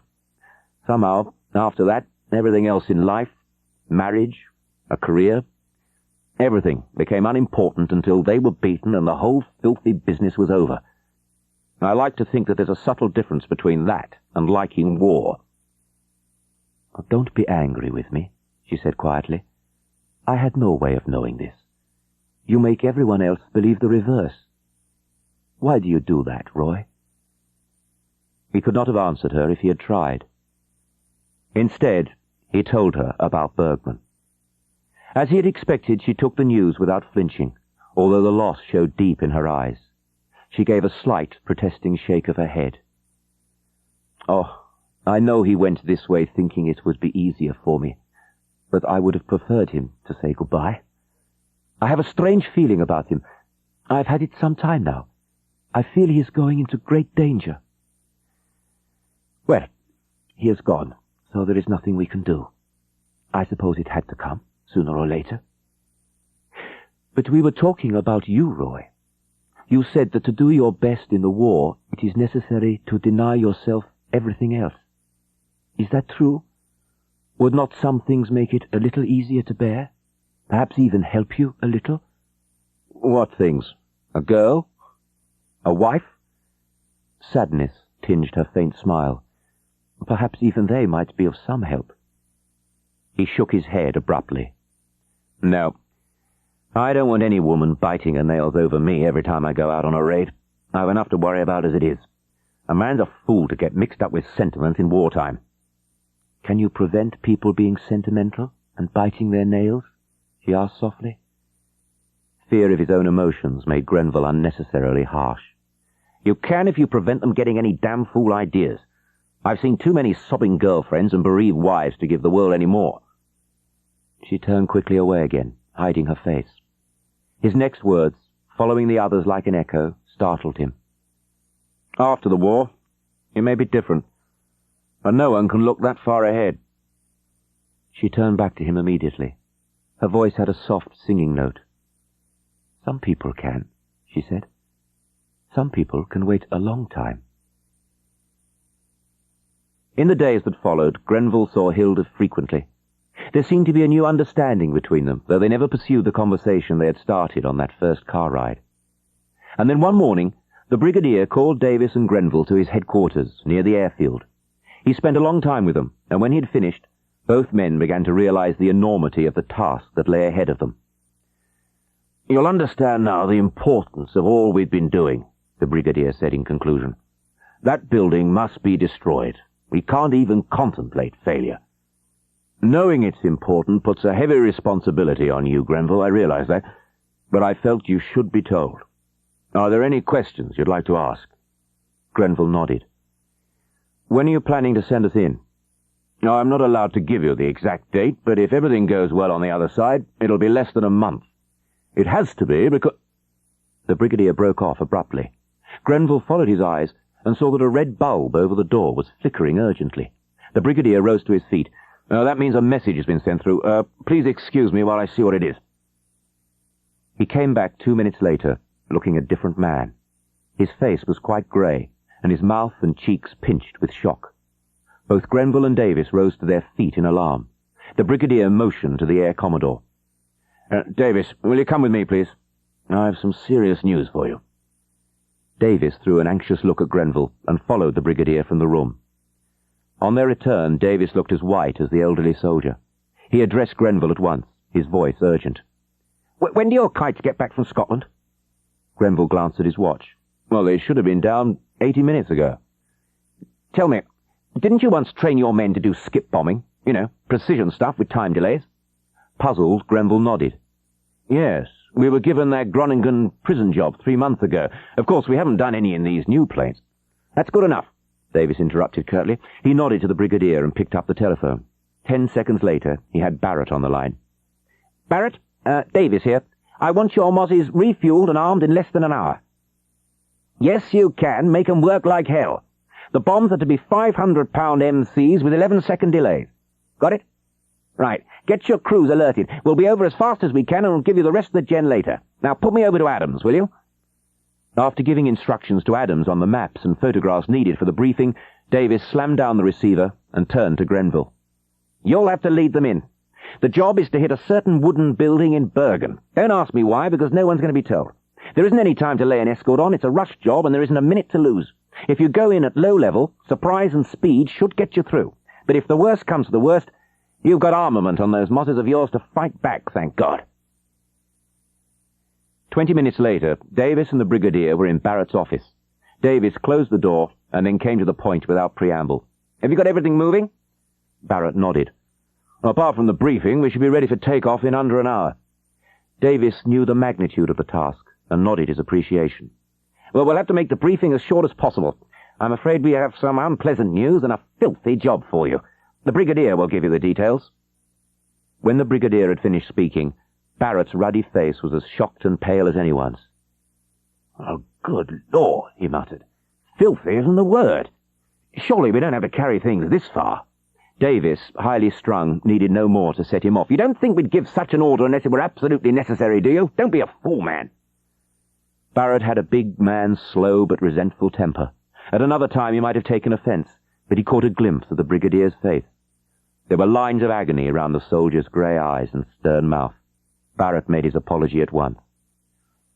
I'm sorry, he muttered awkwardly. It's just as bad for you, of course. The brigadier looked his full age as he stared through the window.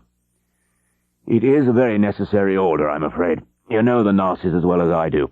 You can guess their reaction in a situation like this. They'll stop at nothing, and there's no doubt what is happening at this very moment. Indeed, we know it's happening. That's why there isn't a second to lose. He turned towards Barrett, his voice sympathetic.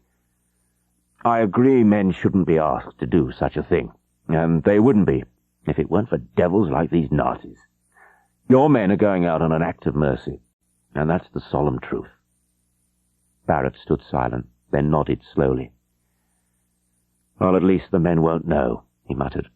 But what about Grenville? Davis answered the question. He'll have to lead them in. He'll have to know. Yes, said Barrett quietly. I'll tell him. What in hell are you trying to say? Said Grenville in a tight voice. There was nothing subtle about Barrett, which in the circumstances was probably just as well. He took a deep breath. Roy, he said, you know what the Gestapo are like, don't you? You know what they do to anyone who has information they want. Well, supposing a friend of yours was caught by them, and in pain, and you couldn't rescue him. What would you do, Roy? What would you do if you had a plane and some bombs to drop? Grenville's face was chalk white. For God's sake, come out with it straight, Don. What has happened? Barrett put a big rough hand on Grenville's shoulder. I'm sorry, Roy. because I know you and he became good friends. But that building in Bergen is occupied by the Gestapo.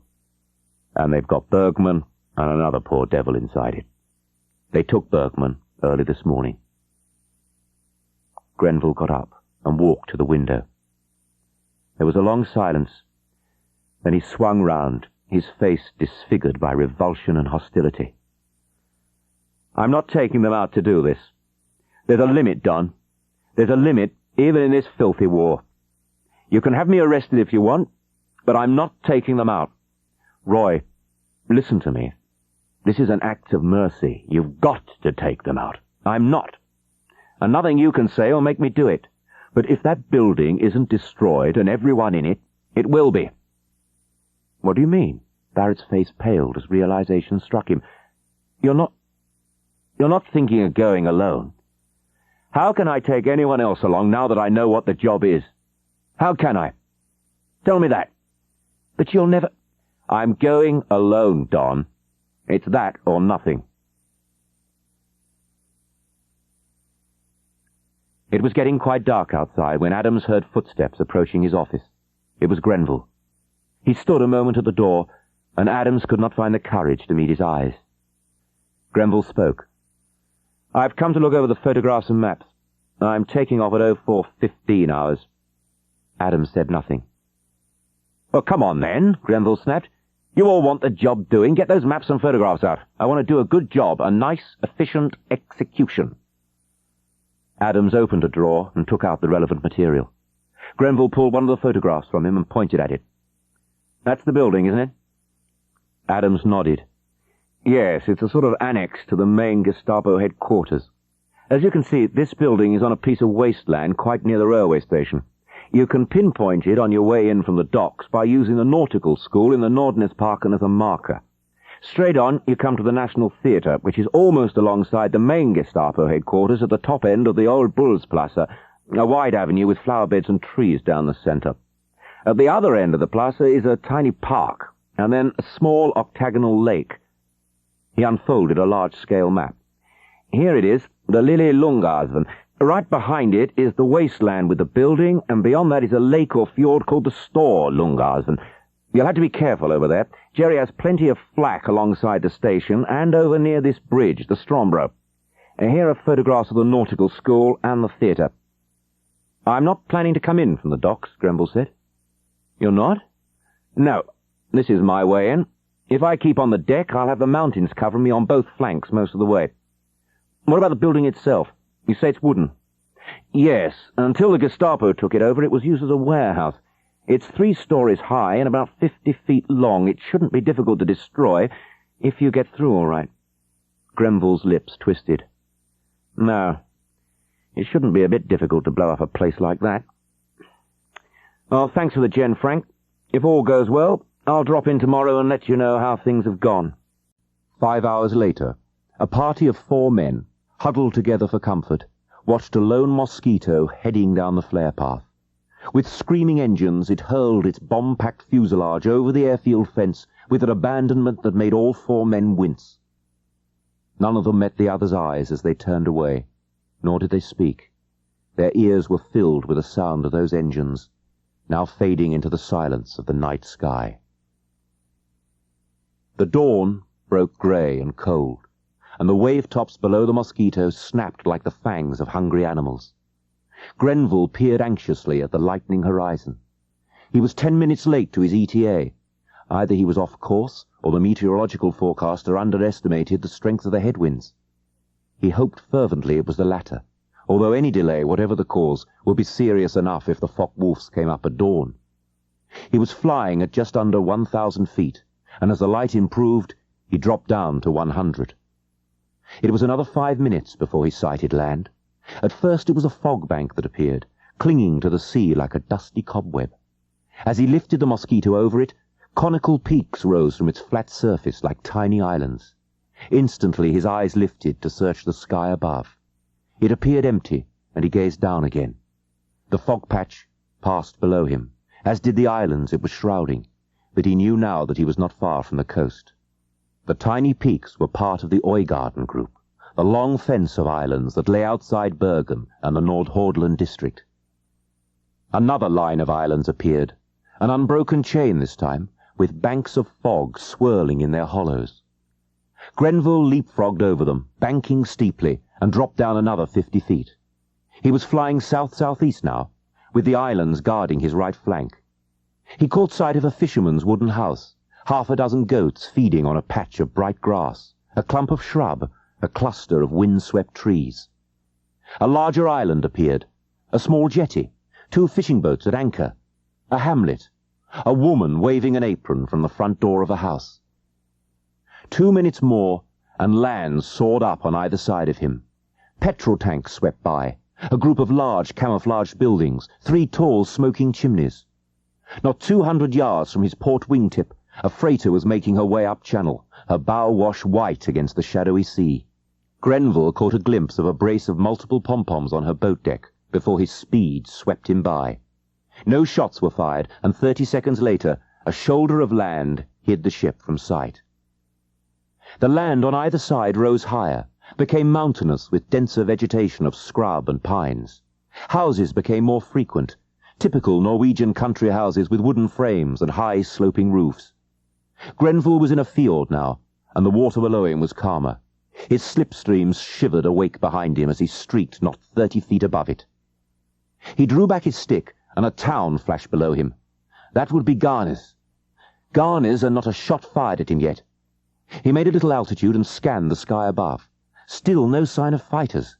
He went down again, his eyes probing the green birch-covered mountainside on his right. He found the valley and banked steeply into it. Trees flashed under him. Mountains towered on either side. This must be the Isdalen Pass. Rocks, bright grass, trees. Then a long sheet of water, Svartediket. The green-wooded mountain on his left was Ulriken. Then quite abruptly, he was there. The pass fell away, and Bergen, beautiful in its cradle of 7 mountains, lay below him. Opposite was Lovstaken, a long, massive ridge that ran to the U-boat pen south of the city. Below was a broad lake, the Stor Lungrasven. It was dotted with small boats of all types. On its far side was a bridge. That would be the Strombro. On this side of the lake were railway lines and the station. He had banked steeply to starboard on leaving the pass, and was over to the centre of the city before he got all his landmarks. Behind him he caught sight of the small octagonal lake Adams had mentioned. It was near the railway station, and behind it was a piece of waste ground. Gritting his teeth, he threw the Mosquito into a sharp 180-degree turn to port. Bergen, clean-looking in the early morning light, swam in a dizzy arc under his vertical wingtip.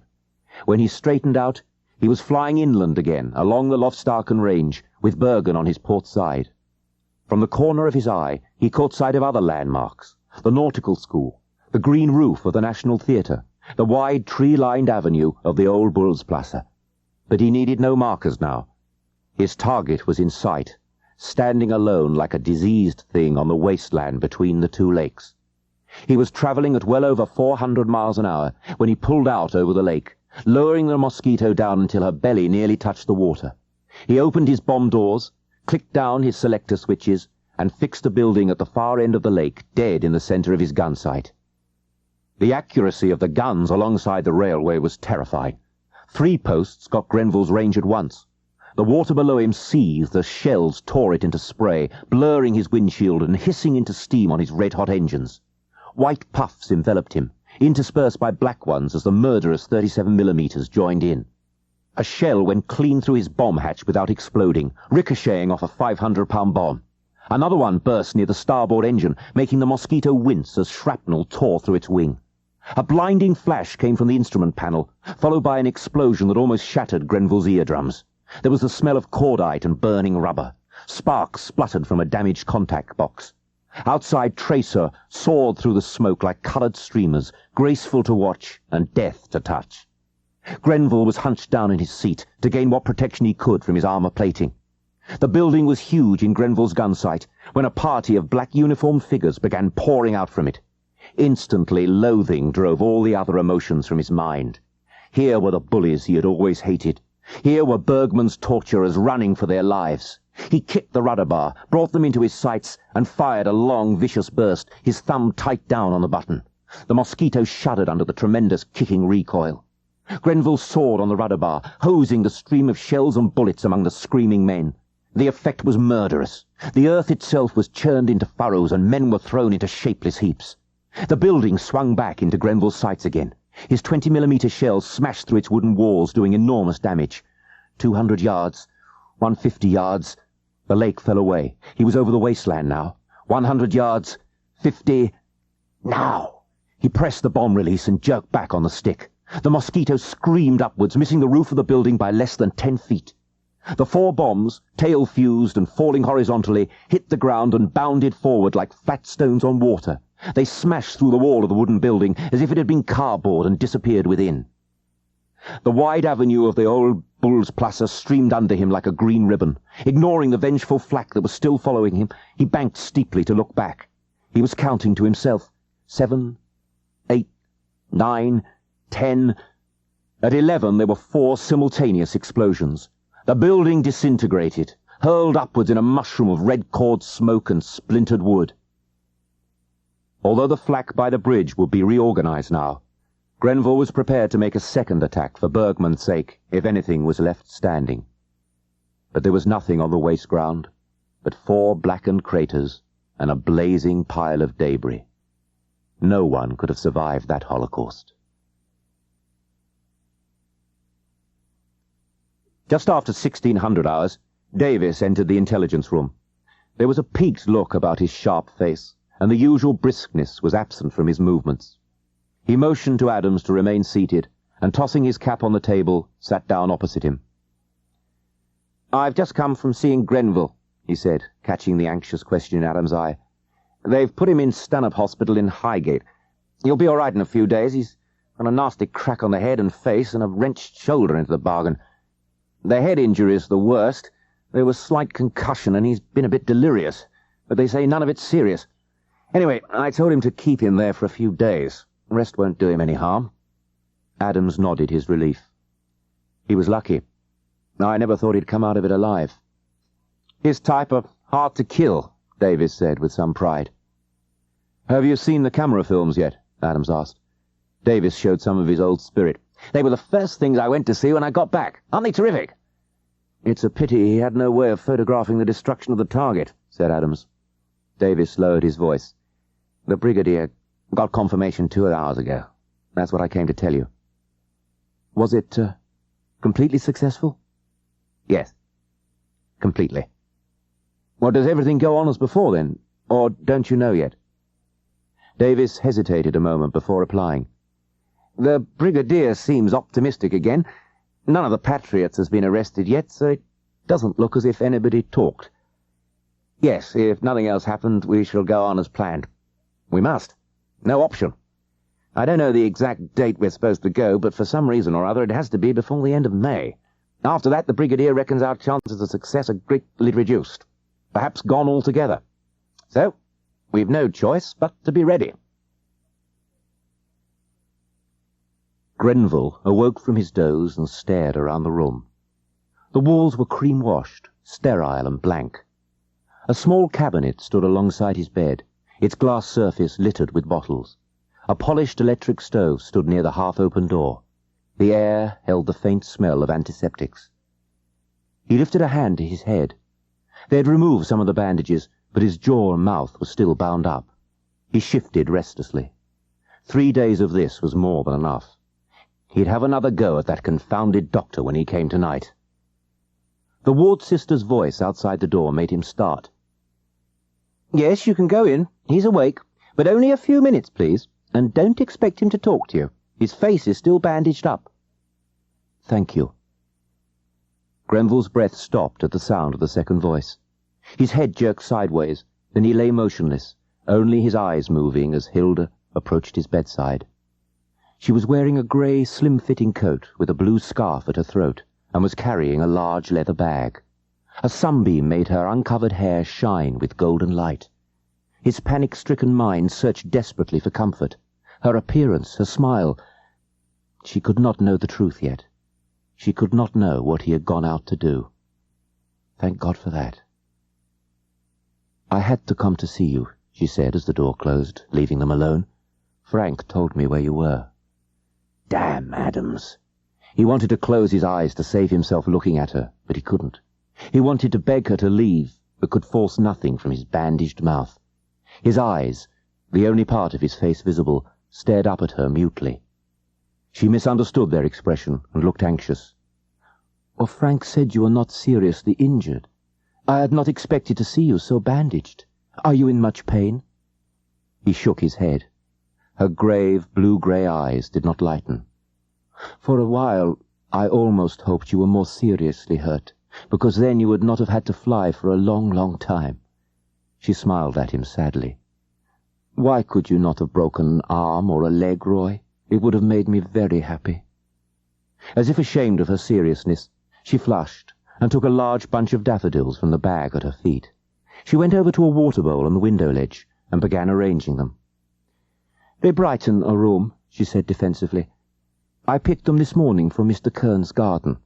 You should see his fruit trees. The sun has brought out all the blossoms." She finished arranging all the flowers and turned back to his bedside, smiling. "You know, Roy, it is rather nice for me to do all the talking and to know that you cannot argue with me. It makes the words come easier somehow." The ward sister tapped on the door at that moment. Hilda's face saddened at the reminder. She hesitated, then laid a hand on his forehead. Grenville lay motionless, hardly breathing, not daring to think. "I'm coming to see you again as soon as I can," she said. "They say I may come on Tuesday." Grenville moved his head sideways, like a dazed boxer trying to avoid a blow. 3 more days.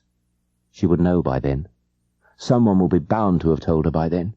Her voice came from far away, yet with the purity of a bronze bell.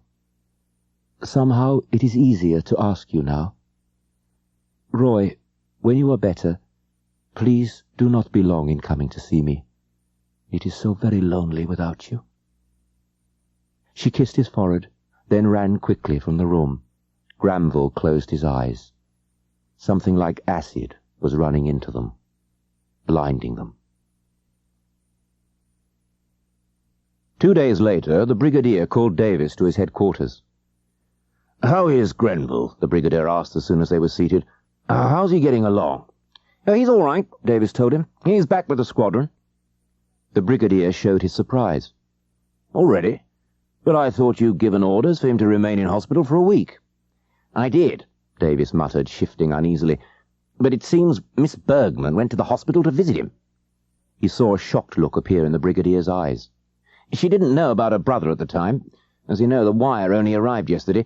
But apparently she told Grenville she was going to pay him another visit shortly. He couldn't stand it, I suppose, so he returned to camp. In the circumstances, I thought it better for the station medical officer to attend to him. He's got the bandages off now, in any case." The brigadier nodded slowly. "Well, how's he taking it?" Davis shrugged. "It's difficult to tell. You know Grenville. But Adams thinks it's hit him hard." "Not hard enough to affect his morale?" The sharpness of Davis's reply betrayed his resentment of a war in which courage had to be evaluated as coldly as this. "I shouldn't worry about his morale. He'll attack the bloody thing because it's his duty to attack it. After what he's done already, I don't think anyone should have any doubts about that." The strain was telling on all of them. It was as well there was not much longer to wait. "Well, no one could admire Grenville more than I," the brigadier said quietly. "But you know the importance of this raid. At the risk of appearing soulless, we can't afford to overlook anything, particularly the morale of the man who's going to lead it." Davis was quite disarmed by this reply. "I don't think you've anything to worry about on that score. He'll probably try all the harder to prang it for all the misery it's caused. I know I would." Satisfied, the brigadier drew Davis towards a large contour model of the fjord, which lay on the end of his table. "Now, this model has been built up from the photographs taken by Grenville and from patriots on the other side. Here is exactly what I want your lads to do." Less than an hour later, the brigadier shoved aside a pile of papers and looked up at Davis. "Well, that's everything. The contour model and the photographs will be sent to Adams under armed escort this afternoon. Let Barrett and Grenville see them, and tell them and Adams all I've just told you. But not a word to another soul until the briefing. Tell Adams to keep this model out of sight and to have a security guard around his office day and night." "And when is 0 hour?" Davis asked. "That's the one thing you haven't told me." "They'll go in on the 14th, 9 days' time," the brigadier said quietly. "At 0645 hours to be precise. That'll give the Patriots just enough daylight to do their job first. If all goes well, the gun post will be in their hands by then. The rest of it'll be up to your boys. For all our sakes, let's hope they do a good job." Grenville waited in the hall while the innkeeper went upstairs to call Hilda. "Miss Bergman, Squadron Leader Grenville's here to see you." She came running breathlessly down the stairs, pausing on the bottom step. Her face was pale, and Grenville saw the glisten of crushed tears under her lashes. With an impatient movement of her hand, she brushed them away. She gave a smile, and the courage of it pierced him like a knife. "Hello, Roy. How good it is to see you." "Hello, Hilda. I'm sorry I've been so long in coming over." As he stepped forward, the shaded hall light fell on his face, revealing its heavy bruises. She let out a low exclamation of concern. "Oh, your face. Does it hurt you very much?" He shook his head, glancing towards the sitting-room door. No, I'm all right now." "Shall we go upstairs to my room? It will be quiet there." He did not want that, but could think of no suitable protest. In silence, he followed her up the stairs. He felt trapped and afraid. "I came to talk about Finn," he muttered. "I should have come before, but somehow—" "You had not fully recovered from your wounds," she said quickly. Relief came into her eyes, and he realized she had already found an excuse for his behavior. "It wasn't that," he protested, but she cut off his words with a fluttering gesture of her hands. "Oh, there's no need to apologize. I quite understand. You were not fully recovered, and the news came as a shock to you. I had forgotten what good friends you and he were." Her voice was like the sweet chiming of a clock, heard through the grip of a nightmare. "Why are you looking at me like that?" she asked uncertainly. His mind answered her. "Why? Because this is the last time I shall see you like this. You haven't heard yet that it was I who killed your brother. So it is kinder to destroy now that thing that makes your eyes so warm when you look at me." Another moment, and he knew he could never find the strength to do it. He dragged his eyes from her and looked down at his watch. "I haven't got long," he muttered. "I only dropped in for a few minutes." "You are going so soon?" He nodded, not meeting her eyes. "I'm afraid I must. The boys are throwing a party in Highgate, and I've promised to be there. I'm taking a friend of mine along. I'm late as it is. She's already been waiting over half an hour." His voice was deliberate with meaning. "It's as well we're old friends, or there'd be trouble." She looked dazed, unable to understand. He went on quickly. "She moved up here a couple of weeks ago, and got herself a room in Highgate." He saw the delayed action of the shock strike her now. Her words were as involuntary as a cry of pain. "A girl? But I had no idea. You have never spoken of her before?" Grenville forced a sheepish grin, believing the bruised skin around his lips would split with the effort. "Well, I should have mentioned it, I suppose. Sorry if you got any wrong ideas." "But the things you said that day in the car, you said you did not want anyone worrying about you. You made it sound—" "Well, I made it sound simpler than it was," he broke in roughly. "So, when you said that after the war things might be different, you were talking—" She turned suddenly away, moving as if blinded. Her face appeared frozen with shock, but tears were falling down her cheeks like the beads from a broken necklace. She made no sound with them, and the silence was like a tightening cord around Grenville's temples. He had to speak to break it. "After all, I've never pretended to be over-keen. You can't say that I have." Her eyes closed to hide her shame. "That is true, but I misunderstood the reason. I see now. The fault has been mine, not yours." Grenville had been praying for anger, not forgiveness. He turned quickly to pick up his cap, hiding his face. He heard her voice again, still bewildered. But it is so hard to believe. You have never been unkind before. Why have you chosen this time to tell me? Why not before, or even a little later? I would so much like to know that."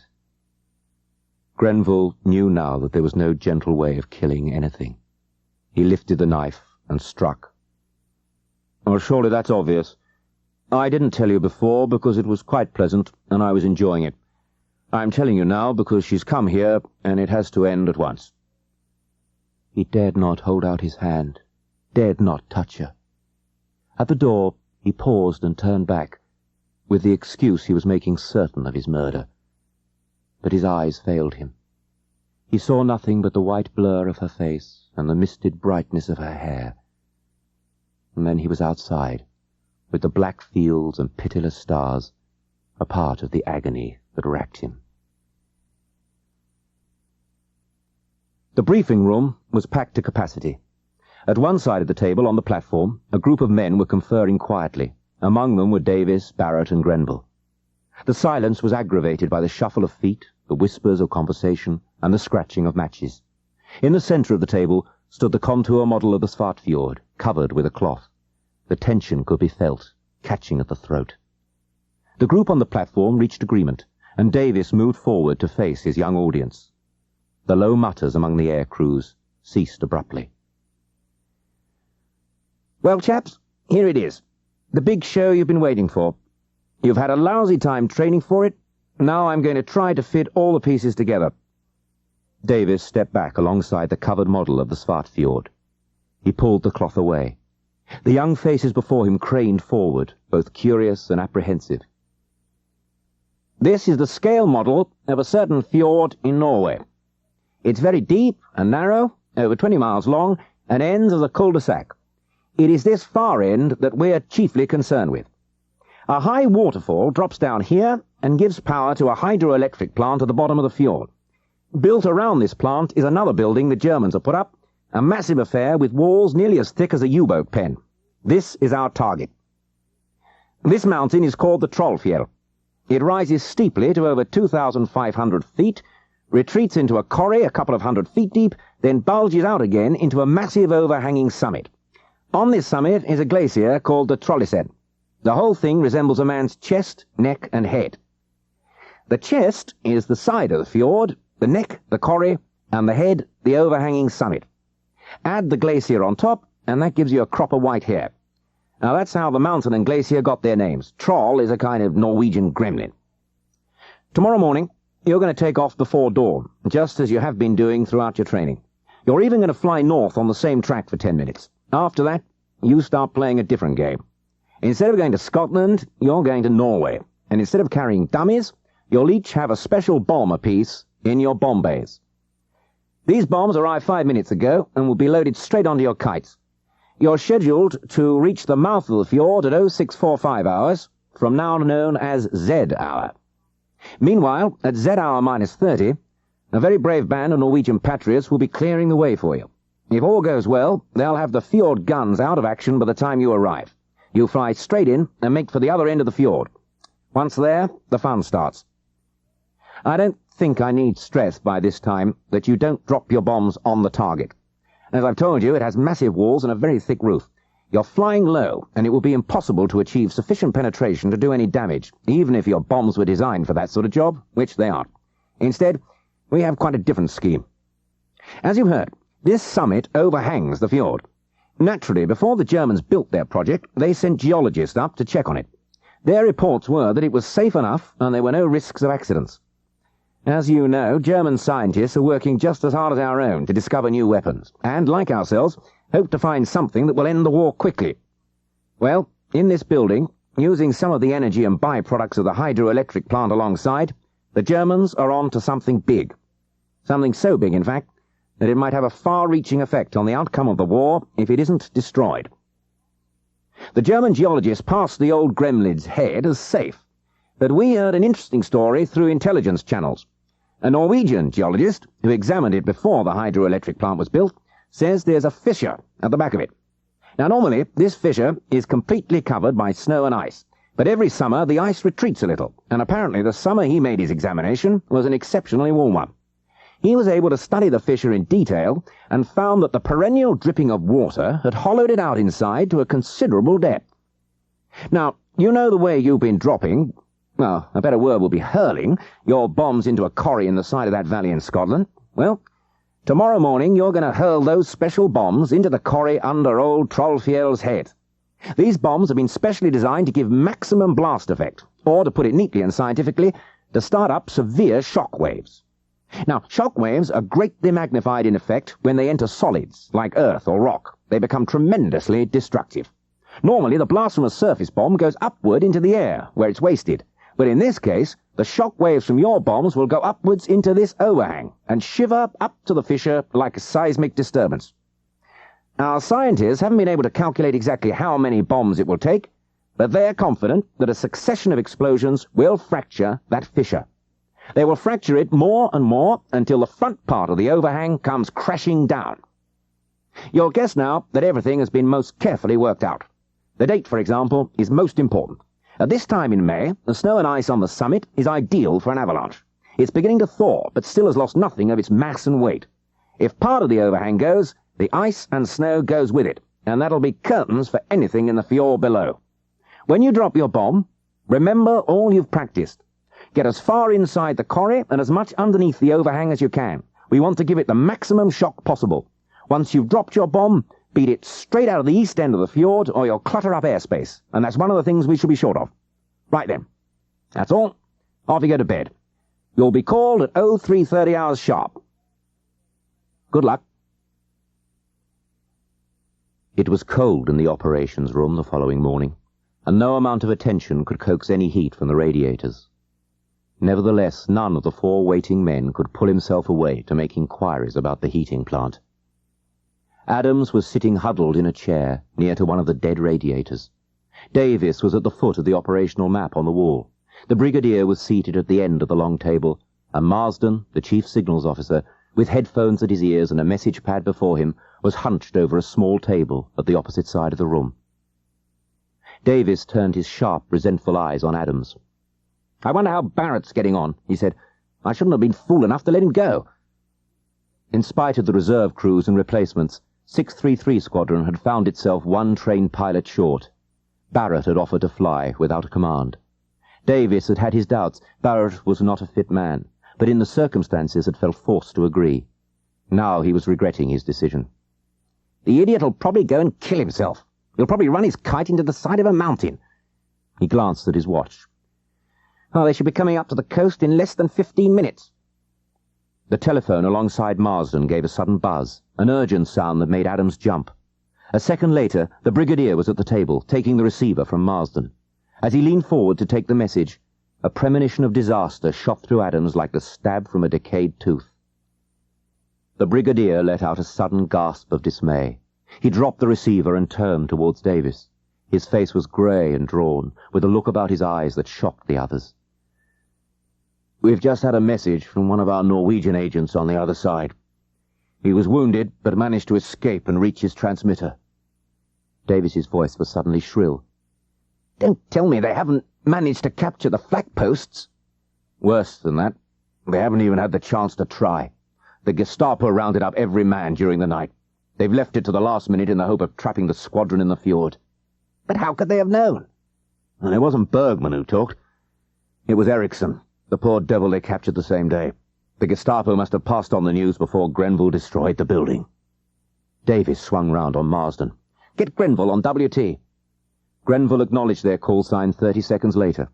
Davis thrust a scribbled message at Marsden. "Send this. Guns still in enemy hands. Abort mission and return to base immediately." A long minute passed. Davis glanced anxiously at the brigadier. "Oh, don't say the Focke-Wulfs have got them." Another 15 seconds passed, before Morse buzzed again. Marsden swung round on Davis. "Grenville says he's called for volunteers, and the entire squadron say they'll go in with him. He requests permission to continue." Not even the magnitude of the disaster could keep the glowing pride from Davis's voice as he turned to the brigadier. "You hear that? Every man jack of them has volunteered. What shall I reply?" The brigadier was looking overcome with emotion. His words expressed his inner conflict. "Oh, there'll never be another chance. And it is desperately important. And yet—" So were his friends' lives, the listening Adams wanted to cry out. He winced as the brigadier turned back to Davis. "Oh, if they've volunteered, then I must say yes." He paused, then said quietly, "I'm very sorry. Please believe that." Davis's voice had a dry, proud sob as he glanced down at the waiting Marsden. "Send this. Permission granted. God bless you all." God help you, you mean, Adams thought bitterly. The Mosquitoes were riding as tight as a troop of horsemen, stirrup to stirrup, nose to tail. Every man was aware of an odd kinship between himself and his machine that morning. The powerful engines seemed to merge their vitality into his own. The speeding wings seemed to be an extension of his young, powerful arms. The spirit of sacrifice made it a madly intoxicating feeling. In the few minutes given him, Grenville had made his plans. To deceive the enemy as long as possible their trap was still a secret, he would fly almost into the mouth of the fjord. Then, at the last moment, he would swing south and fly parallel to the fjord until he reached the gorge that had helped him and Bergman to escape during their reconnaissance flight. If the squadron were led into the Svartfjord that way, they might escape half of the guns waiting for them. Theoretically, that would double their chances, although a devil voice in his mind reminded him that 00 was still naught. The entrance of the fjord was taking detailed shape now. The grim, soaring rocks, the dense clumps of birch, the seagulls cluttered around some object in the water. Beyond the entrance, men could see the twisting, shadowy fjord beckoning them inside. The entrance was barely 400 yards away when Grenville suddenly swung his Mosquito into a tight 90-degree turn. Another 90-degree turn to port this time, and the line of Mosquitoes was now speeding inland, parallel to the Svartfjord, with its own flanking mountains protecting them. A tense minute and a half passed before Grenville spotted the gorge and swung towards it. His voice snapped out over the RT.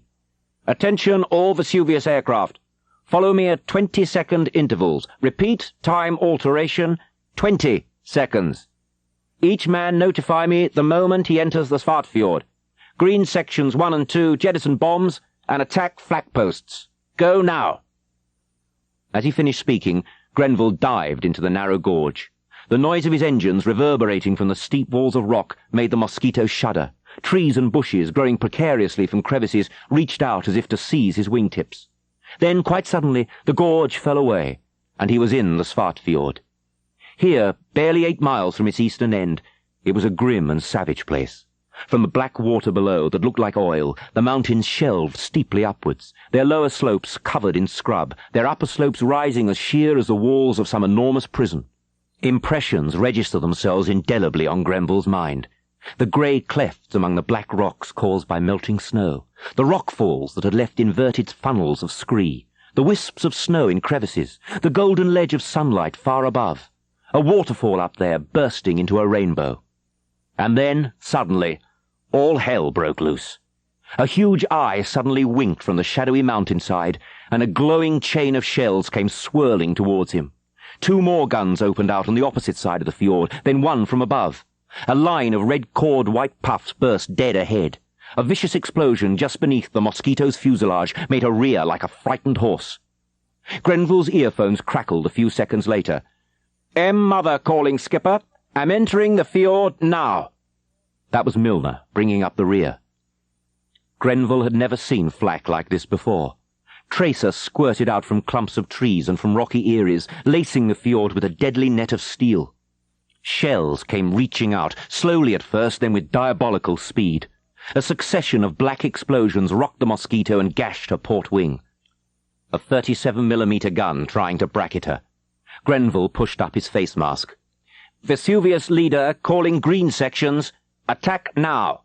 Go." Grenville knew the distraction they caused could not help him. They could not pinpoint the guns until they opened fire on him, and before they could make their attack he would either be passed or shot down. But it should afford some relief to the Mosquitoes entering the fjord at 20-second intervals. One half of Grenville's mind was on the mission, checking, calculating, deducing. The other half was engrossed with the business of keeping alive. A massive rock face, black-bearded with trees, thrust itself at him from out of the smoke. He hugged it closely, trying to find cover from the flak, and nearly impaled himself on a double-pronged fork of tracer that stabbed upwards from a clump of trees. Seeing the shuddering flashes open up, he instinctively slammed his stick forward and kicked the rudder at the same time. The Mosquito skidded away, a whiplash of steel snapping 2 feet above its fuselage. The twin barrels swung down viciously, but Grenville had banked into the cliff again, and his speed carried him to safety behind a rock shoulder. Alongside Grenville, his white-faced observer sank back into his seat again. Phillips was a replacement for Hoppy, who had been injured a week ago. Among Grenville's complex thoughts was sympathy for a man thrown into such a mission at short notice. He found himself counting, and realized that some cell of his mind had been doing so ever since hearing Milner, who was bringing up the rear, enter the fjord. 35 seconds, in distance covered, about 2.5 miles, at least 5 more to the target. The lichen-stained rocky walls of the fjord streamed by, their shadows lit up by the rapid flashes of automatic guns. Another mountain spur deflected the fjord from its course. Grenville took this one wide, kicking his rudder bar left and right as he went by. The fire this time came from 2 posts on the rock face above them. Dazzled by the tracer, Grenville crouched down. Coloured lights flashed by the Perspex windshield. Deadly white puffs cast a hail of shrapnel in all directions. There was a sharp metallic crack, a jerk, and the smell of burnt rubber and cordite. A hollow voice echoed round Grenville's mind as if his skull were a cavern. "This is it. Here it comes." But miraculously they were past, and still alive. The fjord widened as the spur fell behind them, and the fury of the flak lessened for a moment. 45 seconds. Only 45 seconds since he had entered hell. He glanced back. The fjord appeared blocked with an impenetrable curtain of smoke trails and bursting shells. 6 lines of tracer were converging on an invisible point, probably Milner. Nearer, looking frail and tiny against the massive rocks, a Mosquito was diving on a flak post with all 4 guns ablaze. Far above he saw a black speck soaring over the jagged rim of the fjord, either another of his Mosquitoes or a Focke-Wulf. He did not know which. His lips drew back painfully as he remembered the Focke-Wulfs. They would not venture into this hell of flame and shrapnel, but they would be waiting up there to pick off any survivors. They were a problem to which he had found no answer. But they could wait. They were a full minute away. A row of flashes appeared above an approaching tree line. God, how many guns are there in this place? The fjord straightened out again, and at last Grenville could see Trollfjell. Alongside it, at the extreme end of the fjord, was the high waterfall that fed power into the hydroelectric plant below, and built around this plant was the huge concrete building that was their target, massive and seemingly impenetrable. On the banks of the fjord, half hidden by birch and firs, were dozens of small huts. He guessed these were living quarters. But there was no time for curiosity. At this last line of defence, the flak posts were more numerous than ever, and their gunners no longer exultant, but desperate. The entire area around the building lit up with the flash of guns, and their stunning thunder brought minor avalanches down from the surrounding heights. Luminous balls of tracer crisscrossed the sky around the weaving plain.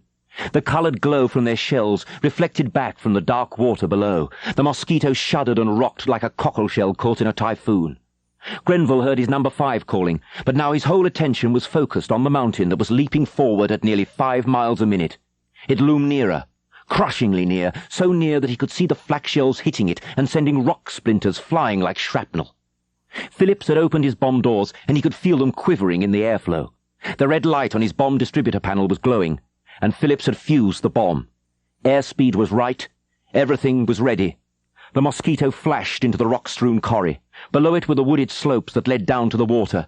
Above it was the massive overhang with its thousands of tons of rock and ice. Oblivious now of the raging flak, Grenville pinpointed his aiming mark, a huge boulder where the neck curved outwards. He watched the red paint mark on his port nacelle, speaking slowly into his intercom. "Coming up now. Easy.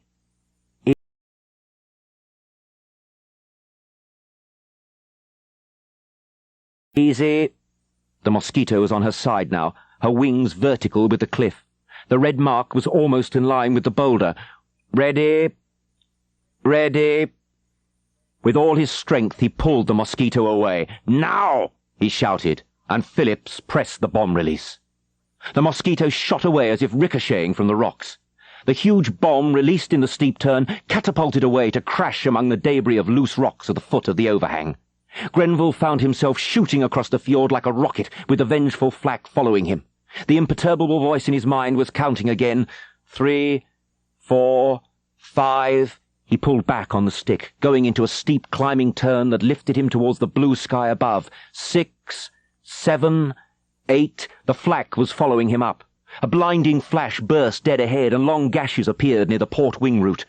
Not a second later, another shell burst in the nose, shrapnel ripping through pneumatic pipes and electric cables, the cockpit filled with the stink of cordite and fumes from the escaping hydraulic fluid.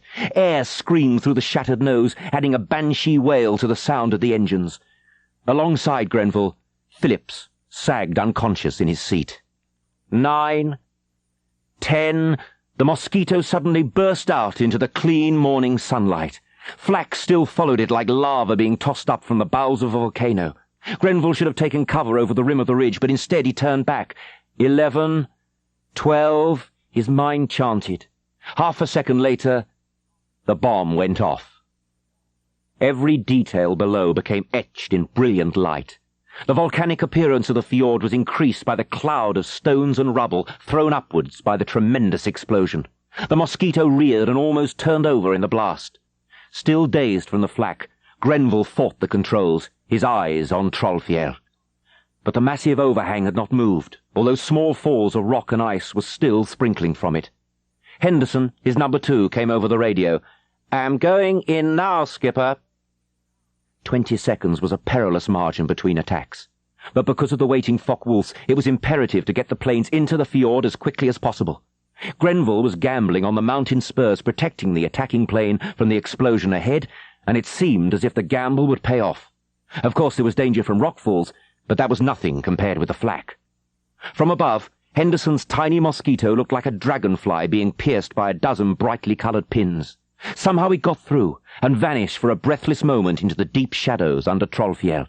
Then it came shooting out, and began corkscrewing upwards. "OK, skipper, bomb gone." Grenville was just congratulating Henderson when a row of 8 black bursts cut the climbing Mosquito in 2. Her right wing tore off at the root, fluttering away like a leaf. The asymmetrical fuselage spun down, trailing black smoke and a shred of flame from its port engine. The flame lengthened, brightened. There was a sudden brilliant flash, then nothing but a glowing ball of fire that dropped like a plummet into the dark mass of trees below. As if in revenge, the bomb Henderson had planted burst 2 seconds later. This time a heavy sheet of snow cascaded from the summit and fell among the shrubs on its lower slopes. But the massive head of Trollfjell still towered over the smoke and falling debris. Flying as Grenville now was in the opposite direction to Trollfjell, the flak did not pay him much attention for the moment. He stared down. Far below, Ailif was commencing his run-in. The flak caught him the moment he stopped weaving. A thin stream of burning glycol from his starboard exhaust showed white against the shadows. It turned black a second later. A thin tongue of fire licked back, lengthened, a bright explosion among the rocks. Ailif was gone. Not 3 seconds later, far up the fjord, Flak got his number 4. The curving plume of flame and smoke, the pathetic shower of sparks against a rock face, they could mean nothing else. Whatever the cost now, they had to get more bombs on Trollfjell. Grenville called up his green section, only to hear Young's Australian drawl come back wearily. "We're doing our best, skipper, but there's only Archer and me left." And not 10 seconds later, Archer went, caught by a 190 as he came up blinded after attacking a 20mm post on a rock shelf. Trollfjell was still there. Grenville could see its ugly head in the distance as he raged over a mountain shoulder. Bitterness was swilling about inside him like acid. What fool had thought of this idea, throwing men against a mountain in the hope of bringing it down? The Focke-Wulfs above were buzzing about like flies over a jam-pot. Occasionally one of them would screw up enough courage to venture down over the rim of the inferno, only to draw back hastily a few seconds later. But they were ready, waiting like hawks for any survivors. "I've had it, skipper. Sorry." That was young Parsons. He was hit as he cleared the last mountain spur. His smoking Mosquito tried to pancake into the fjord, crashed in a cloud of steam, and turned over. The loss of his crews was driving Grenville frantic. He called down Young, the last survivor of his green section, and ordered him to escort number 9 while he flew ahead of number 8. Perhaps by flying in pairs with 50 yards between each pair, they might thin out the intensity of the fire. Number 8 was Barrett. As Grenville dived over him to take up position, he saw the wing commander's squirrel-brown moustache clearly as Barrett leant back and waved at him. Grenville tried to remember the sights of the flak posts as he led Barrett by them. The fire from them was thinned a little, but only relatively. Not a mile behind them, Young followed, leading his number 9. The smell of leaking hydraulic fluid was severe now. Grenville pulled up his oxygen mask and turned the taps on to emergency. His heart was hammering, both from the tension and the sheer physical effort of throwing the Mosquito about in the narrow fjord. The last mountain spur approached, and with it the flak post that had got Parsons. Its multiple pom-pom gave Grenville a burst, then, as if knowing who was carrying the bomb, turned its full fury on Barrett. A flash on his port engine, and a piece of cowling was torn away. Another flash, and a leg of his undercarriage dropped like a broken claw. Then they were past. Grenville's mouth was dry. "You all right, Don?"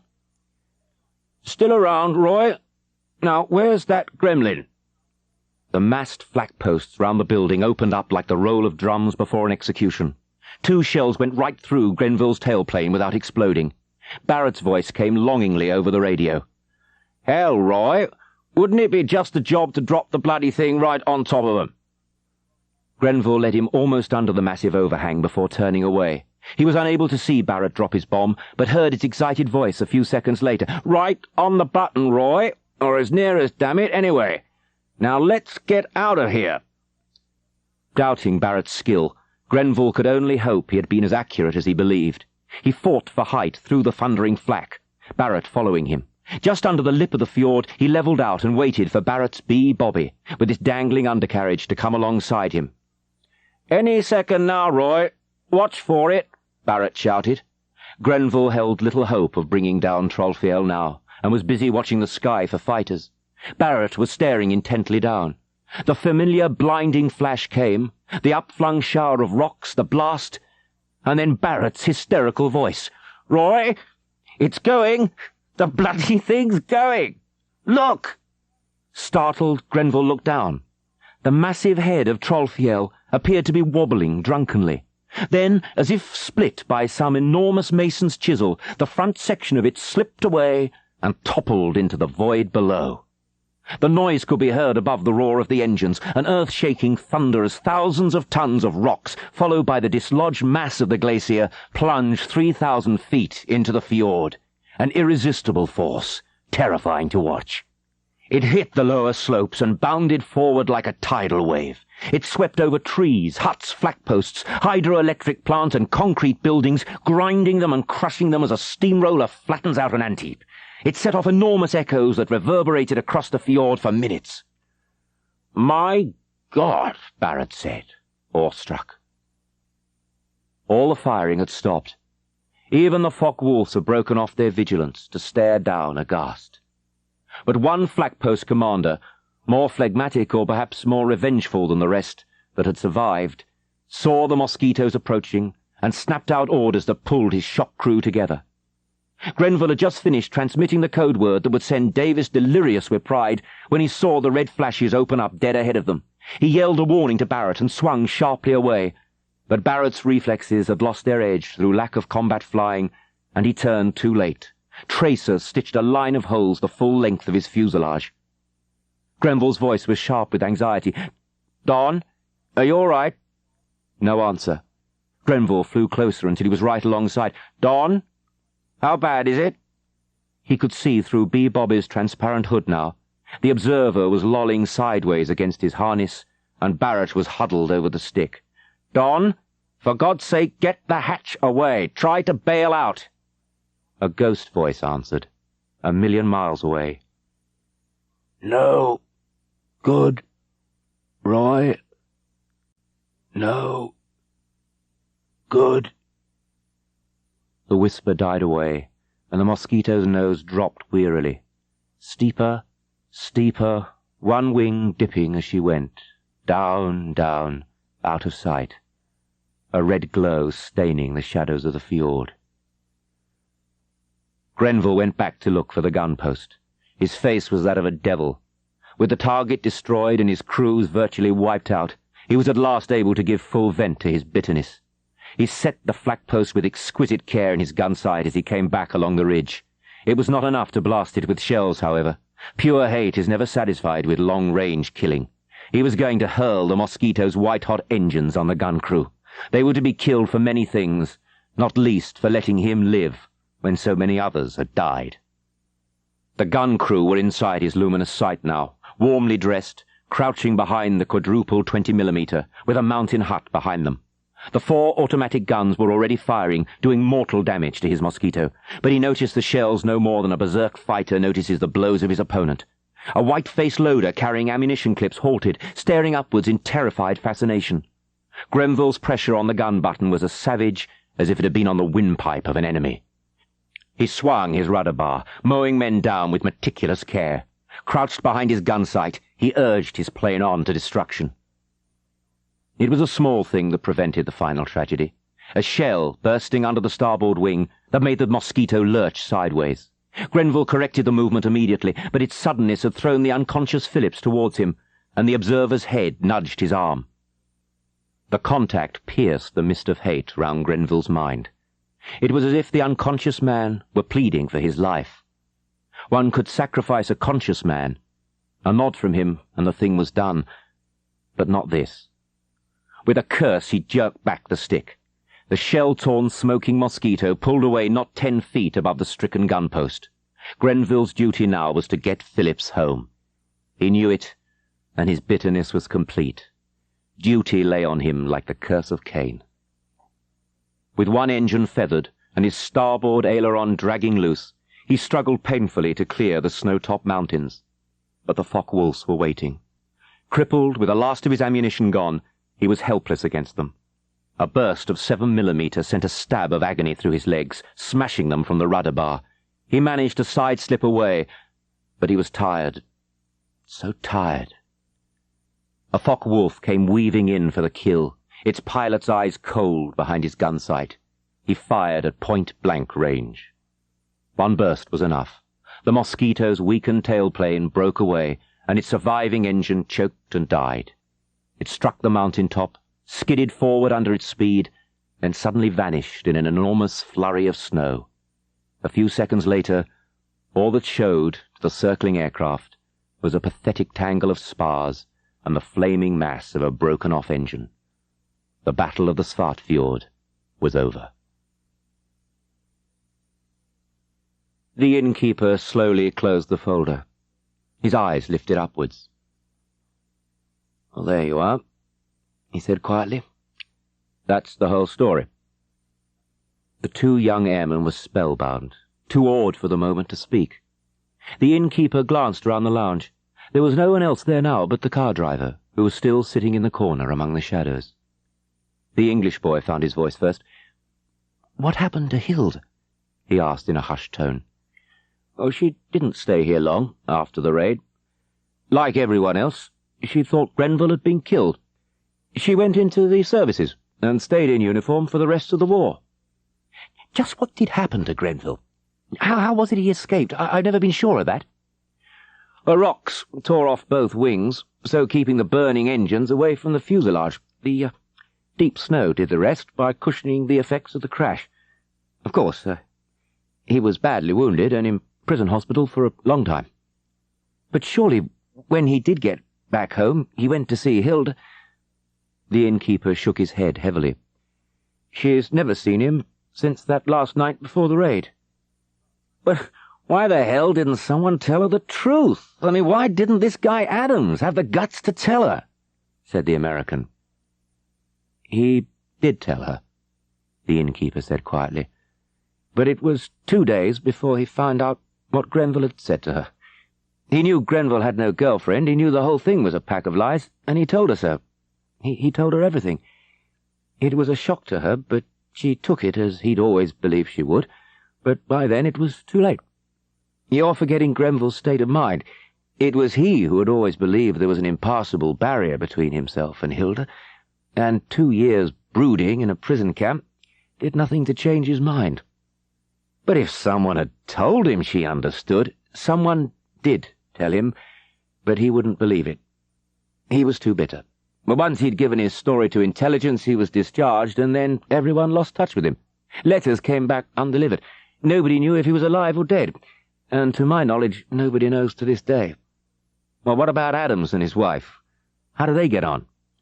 They were divorced in 1948. Well, there's one thing I can't make out, Pop. You said that Cairns was a man in his 50s. I mean, I guess you're in your 50s, too. But you weren't 10 years ago. And there's something else, too. How did you find out all the details? All that happened in the intelligence room, the operations room, and in the house in the country? And how did you find out all the technical stuff? The innkeeper took off his thick glasses and wiped them. I realized some time ago that you hadn't been told my name, and was rather hoping that you wouldn't ask. It's quite simple, really. You see, I'm Adams. I bought the pub just after the war. The old man and I had become good friends, and he gave me first option when he sold. It was one of the things Valerie and I quarrelled about. She didn't like the idea of being a country publican's wife, and perhaps one can't blame her. Can be quiet here in the winter. Was it you who told Grenville? Yes, it was me. I wrote him in prison camp, telling him everything, and I had another go at him when he was ordered to give us the full story of the raid, but he wouldn't discuss her at all. I wrote him quite a few times afterwards, too, but all my letters were returned. Well, where's Hilda now? Daly asked. Back in Norway? Yes, she lives with a cousin in Bergen. Adams tapped the manuscript in front of him, smiling ruefully. It wasn't easy to get her permission to include her in this. Of course, I haven't used any of the true Christian names. Those are the only fictional names in the book, but she was still very hesitant. I think only one thing changed her mind. Huh? Well, what was that? Why, I pointed out that if the manuscript were published, Grenville might read it and realize how wrong he'd been. I'm pretty certain that was the only reason she gave in. Hey, you're right, Daly said. It could bring him back. When is it to be published? Adams' reply startled him. Oh, it's already published. It came out on the 6th of this month. And you've heard nothing from him yet? Adams shook his head. Well, maybe he wouldn't know where to find you, Daly suggested. Oh, no, he knows I'm here. I had already bought the pub when I last saw him, in 1945. Daly was young. He refused to give up hope. Well, there's still plenty of time. Supposing he did come back, could you get hold of Hilda easily? Oh, yes. Yeah, we keep in touch. In fact, she comes over here every spring to stay with me. Here? Daly said hoarsely. Every spring? Why? Adams smiled quietly. Why? Why do people keep their memories alive? Why do they keep souvenirs and photographs? Tell me that, and I'll tell you why she comes over here every spring. The young American did not need telling. He was staring at the huge bowl of daffodils on the counter with an awed, almost frightened look in his eyes. Adams nodded. Yes, this year as well. She's been over here for a week now. Of course, this a trifle wistfully, we've become good friends over the years. I like to think that has a little to do with her coming. He glanced at his watch. She went into town this afternoon. The bus is late. She should have been back over 10 minutes ago. None of them had noticed how emotion had been clawing at the face of the man in the corner. Nor did they notice how he started now at Adams's words. He only drew their attention 5 minutes later, when light, hurrying footsteps on the gravel outside brought him sharply to his feet. Adams caught the abrupt movement, heard his harsh, expectant breathing, and peered at him curiously. Slowly the white, intent face swam into focus. Adams gave one incredulous gasp, and then the lounge door opened. Half an hour later, they had all gone from the lounge, and Adams stood alone behind the bar. Something inside him was still trembling, still glorying, still weeping a little. In the glistening blur before his eyes, the lights from the photographs had diffused and become his ghosts again. They were as happy now as they had been in the old days, laughing, joking, congratulating one another. And then one by one, they waved to him and slipped out. They were the dead who wanted the living to live, and for years their leader's loneliness had been their sorrow. They had joined him this night with a long-held wish, and at last they had seen that wish granted. They could all rest well now.